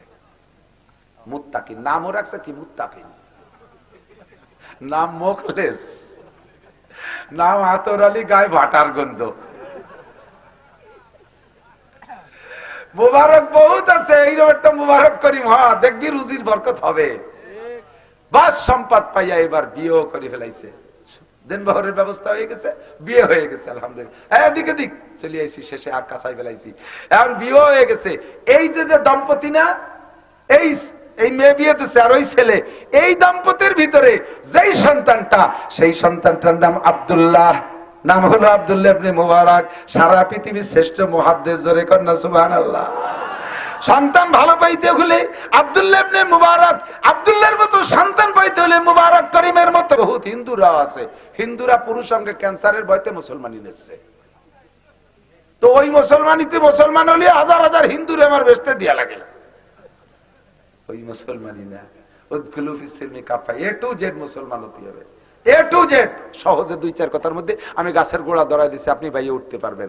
এ যুবক আমার দিক তাকাও, আমার দিক থেকেও সব জায়গায় মুসলমান, অন্য অন্য ধর্মাবলম্বী যারা, তাদের হাতে গোনা কয়েকটা কাজ হলো ধর্মীয় উপাসনা। হিন্দুরা যেমন সকালবেলা উঠে গরু সনা দিয়ে গোবর দিয়ে চটকা বানাইয়া গুলাইয়া সব জায়গায় চটকা দিলি পারে, এটা জায়গা পাক হয়ে গেল। এরপরে তুলসী গাছের উপরে একটু গরু সনা মেরিয়ে দেবে, তাহলে কাঁসার থাল পাইতে ওটা পানি দিয়ে ধুয়ে নিয়ে গুটামুটি দেখে খেয়ে ফেলবে, সারাদিন পবিত্রতার সাথে চলতে পারবে। সন্ধ্যাকালে একটু উলুদ ধরি দেবে, আর সম্ভ্রান্ত হিন্দু যারা তারা সিংহে ফু দিয়ে কিয়ামতের সিগন্যাল দিয়ে দেবে। আর 12 মাসে 13টা পুজো হয়ে গেল, শেষ, ঠিক না? হিন্দুকে খাবার সময় খাতি বসার দোয়া কি? ওদের খানা খাওয়ার দোয়া কি? হিন্দু ভাষায় আছে কোনো দোয়া? খানার শেষে পড়ার কোনো দোয়া আছে?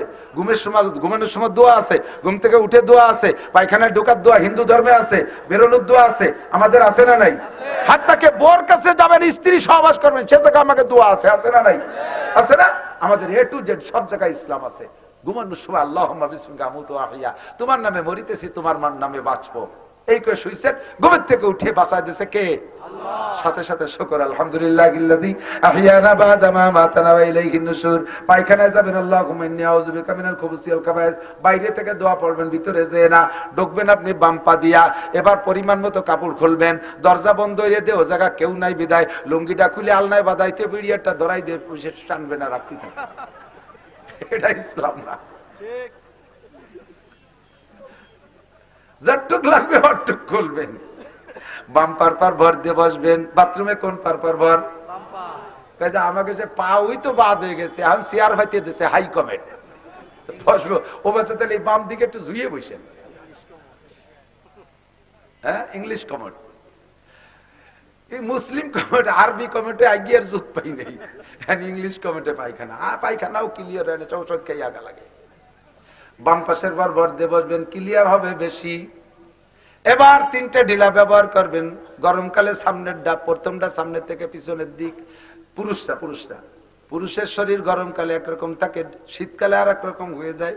শীত গরমকালে একটু ঢিলা ঢালা হয়ে যায়, এই জন্য কুলুক ব্যবহার করা সুন্নাত আলাদা। প্রথম ঢিলাটা সামনের থেকে পিছনের দিক, দ্বিতীয়টা পিছন থেকে সামনের দিক, তৃতীয়টা সামনের থেকে পিছনের দিক। শীতকালে পিছনের প্রথমটা পিছন থেকে সামনের দিক, দ্বিতীয়টা সামনের থেকে পিছনের দিক, তৃতীয়টা আবার পিছনের থেকে সামনের দিক। মহিলারা 12 মাস কাল প্রথমটা সামনের থেকে পিছনের দিক দিয়ে, তারপরে এইভাবে উল্টো পাল্টা কইরা এই যে ঢিলা কুলুক ব্যবহার করলেন, এর নাম উদখুলু ফিস সিলমি কাফা, এটা ইসলামের মধ্যে ঢোকা। এবার পানি খরচ করবেন প্রয়োজন পরিমাণ, অতিরিক্ত পানি খরচ করবেন না, যতটুক দরকার ততটুক। এবার সবচাইতে সুন্দর হয় পানি খরচের পরে বাথরুমের মধ্যে একটা শুকনো কাপড় রাখবেন, অতিরিক্ত একটা কাপড় রাখবেন। ওই কাপড় দিয়ে আপনার নির্দিষ্ট স্থানের ভিজে জায়গাটা মুছে ফেলবেন, আপনার পরনের কাপড়টা ভিজবে না। দেখবেন নামাজের মধ্যে একাগ্রতা বেশি হবে, কারণ ওই পানিটা যদিও শরিয়াতে জায়েজ বলে বলছে, কিন্তু ভিতরে একটু শক থাকে।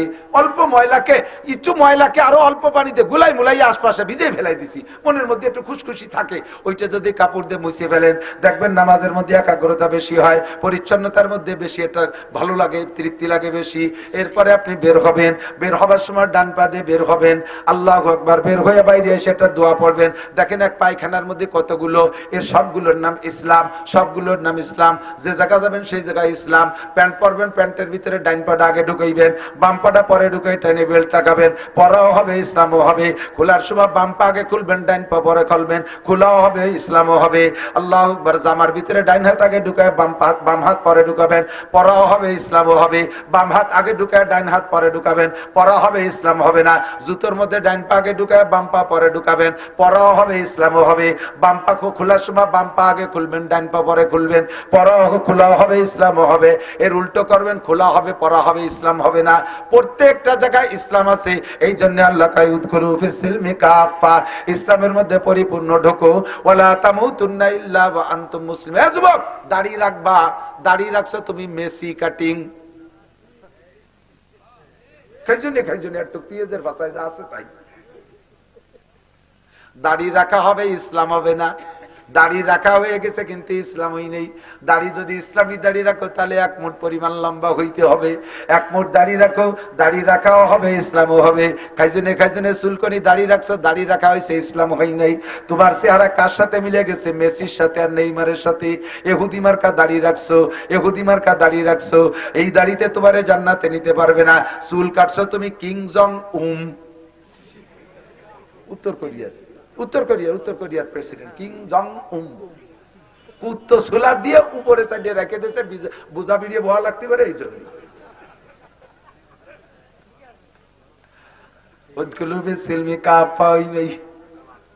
মহিলা বোরকা পরছে, বোরকা হলো দুই প্রকার, ইরানি বোরকা আর কোরআনি বোরকা। ইরানি বোরকা হলো টাইট ফিটিংস, উপরে উপরে একটা শেরওয়ানি, নিচে একটা জিন্সের প্যান্ট, র্যাবের মতো পাগড়ি বেঁধে থাকবে, এর নাম ইরানি বোরকা, গায়ের সাথে টাইট ফিটিংস। আর কোরআনি বোরকা হলো ঢিলা ঢালা, একেবারে ঢিলা ঢালা হবে, ভিতরে মানুষ আছে না, খালি বোরকা এটিয়ে যাচ্ছে, টের পাওয়া যাবে না, এরকম ঢিলা ঢালা। মোটা কাপড় দিয়ে, মোটা কাপড় দিয়ে, কালো মোটা কাপড়, ছাতির কাপড় দিয়ে বোরকা বানায় দেবেন বউরে মাইয়েরে, আর সুটাই দিয়ে ঘাড়ে দিয়ে দেবেন, আয়রন করে দেবেন না। আল্লাহ বাসালে আপনার মাইয়েরা নিরাপদে কলেজে যাবে, নিরাপদে ফিরে আসবে, কারণ ওই উমড়ি জুমড়ির দিকে ফিরিও তাকাবে না। আর যে ডাটের বোরকা দিচ্ছেন, জামাচ্ছে বোরকার ঢক বেশি, কাজে কাজেই যাইয়ে কথা কয়, এই বোরকার আকর্ষণ বাড়ায়। বাবা কত সময় কেউ কয় না কেন, সবকিছু ইসলাম, সব জায়গায় ইসলাম আছে না নাই? ইসলাম রে মাইপে নিতে হবে। ওয়ালা তামুতুন্না ইল্লা ওয়া আনতুম মুসলিমুন। অন্ধ জগতের অটল বিশ্বাসী পাগলরা, তোমরা অবশ্যই পাগল। যুবক, এই যুবক আমার দিক তাকাও। এখন যদি মাননীয় প্রধানমন্ত্রী যেহেতু ফিলিস্তিনের পক্ষে, আমাদের প্রধানমন্ত্রী ফিলিস্তিনের পক্ষে, ইসরায়েলের পক্ষে না, বাংলাদেশ আওয়ামী লীগ সরকার ফিলিস্তিনের পক্ষে, বলেন আলহামদুলিল্লাহ। কাজেই একদিন আমরা ওই আফগানিস্তানের পক্ষে কথা কথা আমাকে হুজুরকে জঙ্গি কত, এখন ফিলিস্তিনের পক্ষে যারা তাকে জঙ্গি কয় ওই পশ্চিমেরা, তাহলে আমাদের সরকারও জঙ্গি, সরকার ফিলিস্তিনের পক্ষে। আমাকে সরকার যদি আমাদের ফিলিস্তিন গাজায় যাইয়া ইসরায়েলের বিপক্ষে যুদ্ধ করার সুযোগ করে দেয়, রেডি? রেডি? বাড়ির লুঙ্গি আনতে যেতে হবে না, ব্যাগ আনতে যা লাগবে, এই জায়গাতে আটা দেবো, কথা কয় না? কথা হলো রেডি? সত্যি অন্ধ জগতের অটল বিশ্বাসী পাগল, যুদ্ধে যাইয়া হয় মরব নয় মারব, কমপক্ষে বাইসে থাকলে পঙ্গু পাঙ্গা হবো, ঠিক না? জীবন বইরে খোড়াকানা হয়ে থাকবো, এটা কষ্টের ব্যাপার না? তার চাইতে নামাজ পড়া কি বেশি কষ্ট? তাহলে যুদ্ধ করতে রেডি, নামাজটা কেন পড়তে রেডি না? যুদ্ধ করতে গলা কাটায় দিতে রেডি, দাড়ি কটা রাখতে রেডি না কেন? এত কিছু করতে রেডি কেন? তুমি শরীয়তের বিধিবিধান গুলো বডির মধ্যে সেট করতে রেডি হও না। উদখুলু ফিস সিলমি কাফা, আজকে থেকে পাক্কা প্রতিজ্ঞা, নামাজ পড়বই। বলেন বলেন বলেন, পড়েন। নামাজ পড়লে শান্তিও পাবেন, নামাজ পড়লে মনের মধ্যে একটা আলাদা আনন্দ লাগে, কন না? কথা কন? প্রফুল্লতা লাগে আলাদা, কাজের ভিতরে সাহস লাগে আলাদা। নিজে লেখাপড়া করো, জিনারে খেলাধুলা করো, করো, বিকেল বেলা খেলো, তোমার যে খেলা ভালো লাগে খেলো, সতর খোলা না লাগে, ফরজ তরক করা না লাগে, খেলো। আজান হইছে, তোমার ব্যাটটা ফেলাইতে এতো, নামাজ পড়ি আসি আগে। ব্যাট ফেলাই রেখে যাও নামাজ পড়তে, ক্রিকেট ফেলাই রেখে নামাজটা পড়ি, আসো দোস্ত আবার খেলি। ফুটবলের টাইম খেলা, বাস আজান হয়ে গেছে, আর হবে না, এক বলে বাড়ি হবে না, চল যায় নামাজ পড়ি, নামাজ পড়ি এসে আবার খেলো। জেনারেল পড়ো, ইংরেজি বাংলা অঙ্ক পড়ো, ডাক্তার ইঞ্জিনিয়ার হও, কোনো দোষ নাই, ফাঁকে নামাজটা পড়ো, নামাজটা পড়ো, তোমার ওই পড়ায়ও বরকত হবে, চাকরি পাবার সময় মতো। আর যুবক যদি নামাজি হয়, আমার দিক কোন যুবক যদি আল্লাহ ওয়ালা দিনদার হয়, কলেজ স্টুডেন্ট হোক আর হাই স্কুল স্টুডেন্ট হোক আর পাবলিক হোক আর চাকরিজীবী, যুবক ফ্যামিলির যুবকরা যদি দিনদার হয়, আমি চ্যালেঞ্জ করে বলতে পারি ওই বাড়ির মেয়েরা খারাপ হইতে পারবে না। কারণ মেয়েরা বাপরে যত ভয় না পায়, দিনদার ভাইকে তার চেয়ে বেশি ভয় পায়। দিনদার ভাই, আমি তো বাপ, আমার মেয়ে, ছোট দুটো মেয়ে আছে, মাঝে মাঝে ওরা একটু পুতুল পুতুল পোলাপান, তো এই প্লাস্টিকের পুতুল পুতুল মেয়েরা যে বাড়ি বেস্তি আনে, ওই কেনে আমি দেখলে ছোট মেয়ে, তাদের পর তার শরীয়তের কিছু না, খেলাধুলা করতেছে। ছোট মেয়েটা ওর সেজে ভাই, আমার ছেলে সেজেছিলেন আজিজুল হক, আলিবাগ পড়ে, ওর খবরে আকমাল কয়ে ডাকে, যদি শোনে যে আকমাল বাড়ি আসবে, ডাকাইতে বাড়ি আসবে, সেই দিন রাতারাত সব কোয়ানে গায়েব করে ফেলে দেয়, তার খবর নেই। আমি বাপ, এত বড় দামি নামি বাপ, আমারে ভয় পায় না, ও ভাইকে ভয় পায়। সত্যি না? মা বাপে অনেক সময় শাসন করতে পারে না, আদরে আল্লাহ দে, কিন্তু ভাইরা যদি দিনদার হয় তাহলে বোনদেরকে কন্ট্রোল করতে পারে খুব সুন্দর। এই জন্য যুবকরা, তুমি কি কন্ট্রোল করবা? তোমার ভাষায় 3 জুড়ি, তোমার ভাষায় 3 জুড়ি, তুমি আবার কার ভাষা টোয়ায় বেড়াবা? তুমি বোনরে ঠেকাবা, সে যদি কয় তুই সেদিন 3 চিমড়ি নিয়ে আসলি, এত তোমার মহিসুন কালি লেগে যায়, তুই যা পারিস করি বেড়া গে যা, এ কোয়া ছাড়া তোমারটা তো তুমি ঠিক রাখতে পারতেছ না, ঠিক না? কাজেই আমরা সকলে আজ থেকে নিজের পরিবারকে কন্ট্রোল করবো, রাজি তো? করা যাবে তো? গান বাজনা কোনো কিছু আমাদের এলাকায় সামাজিক ধর্মীয় যে অনুষ্ঠানগুলো আছে কোনোটাই বক্স ড্যাক্স গান বাজনা কিছু করব। আমাদের এই যে উপজেলা প্রার্থী আগেরবারও প্রায় পাশ করে গেছিলেন, যদি ভালো হয় তকদিরে থাকে এবার ইনশাআল্লাহ জয় হয়ে যাবে। থাকবেন তো ইনশাআল্লাহ?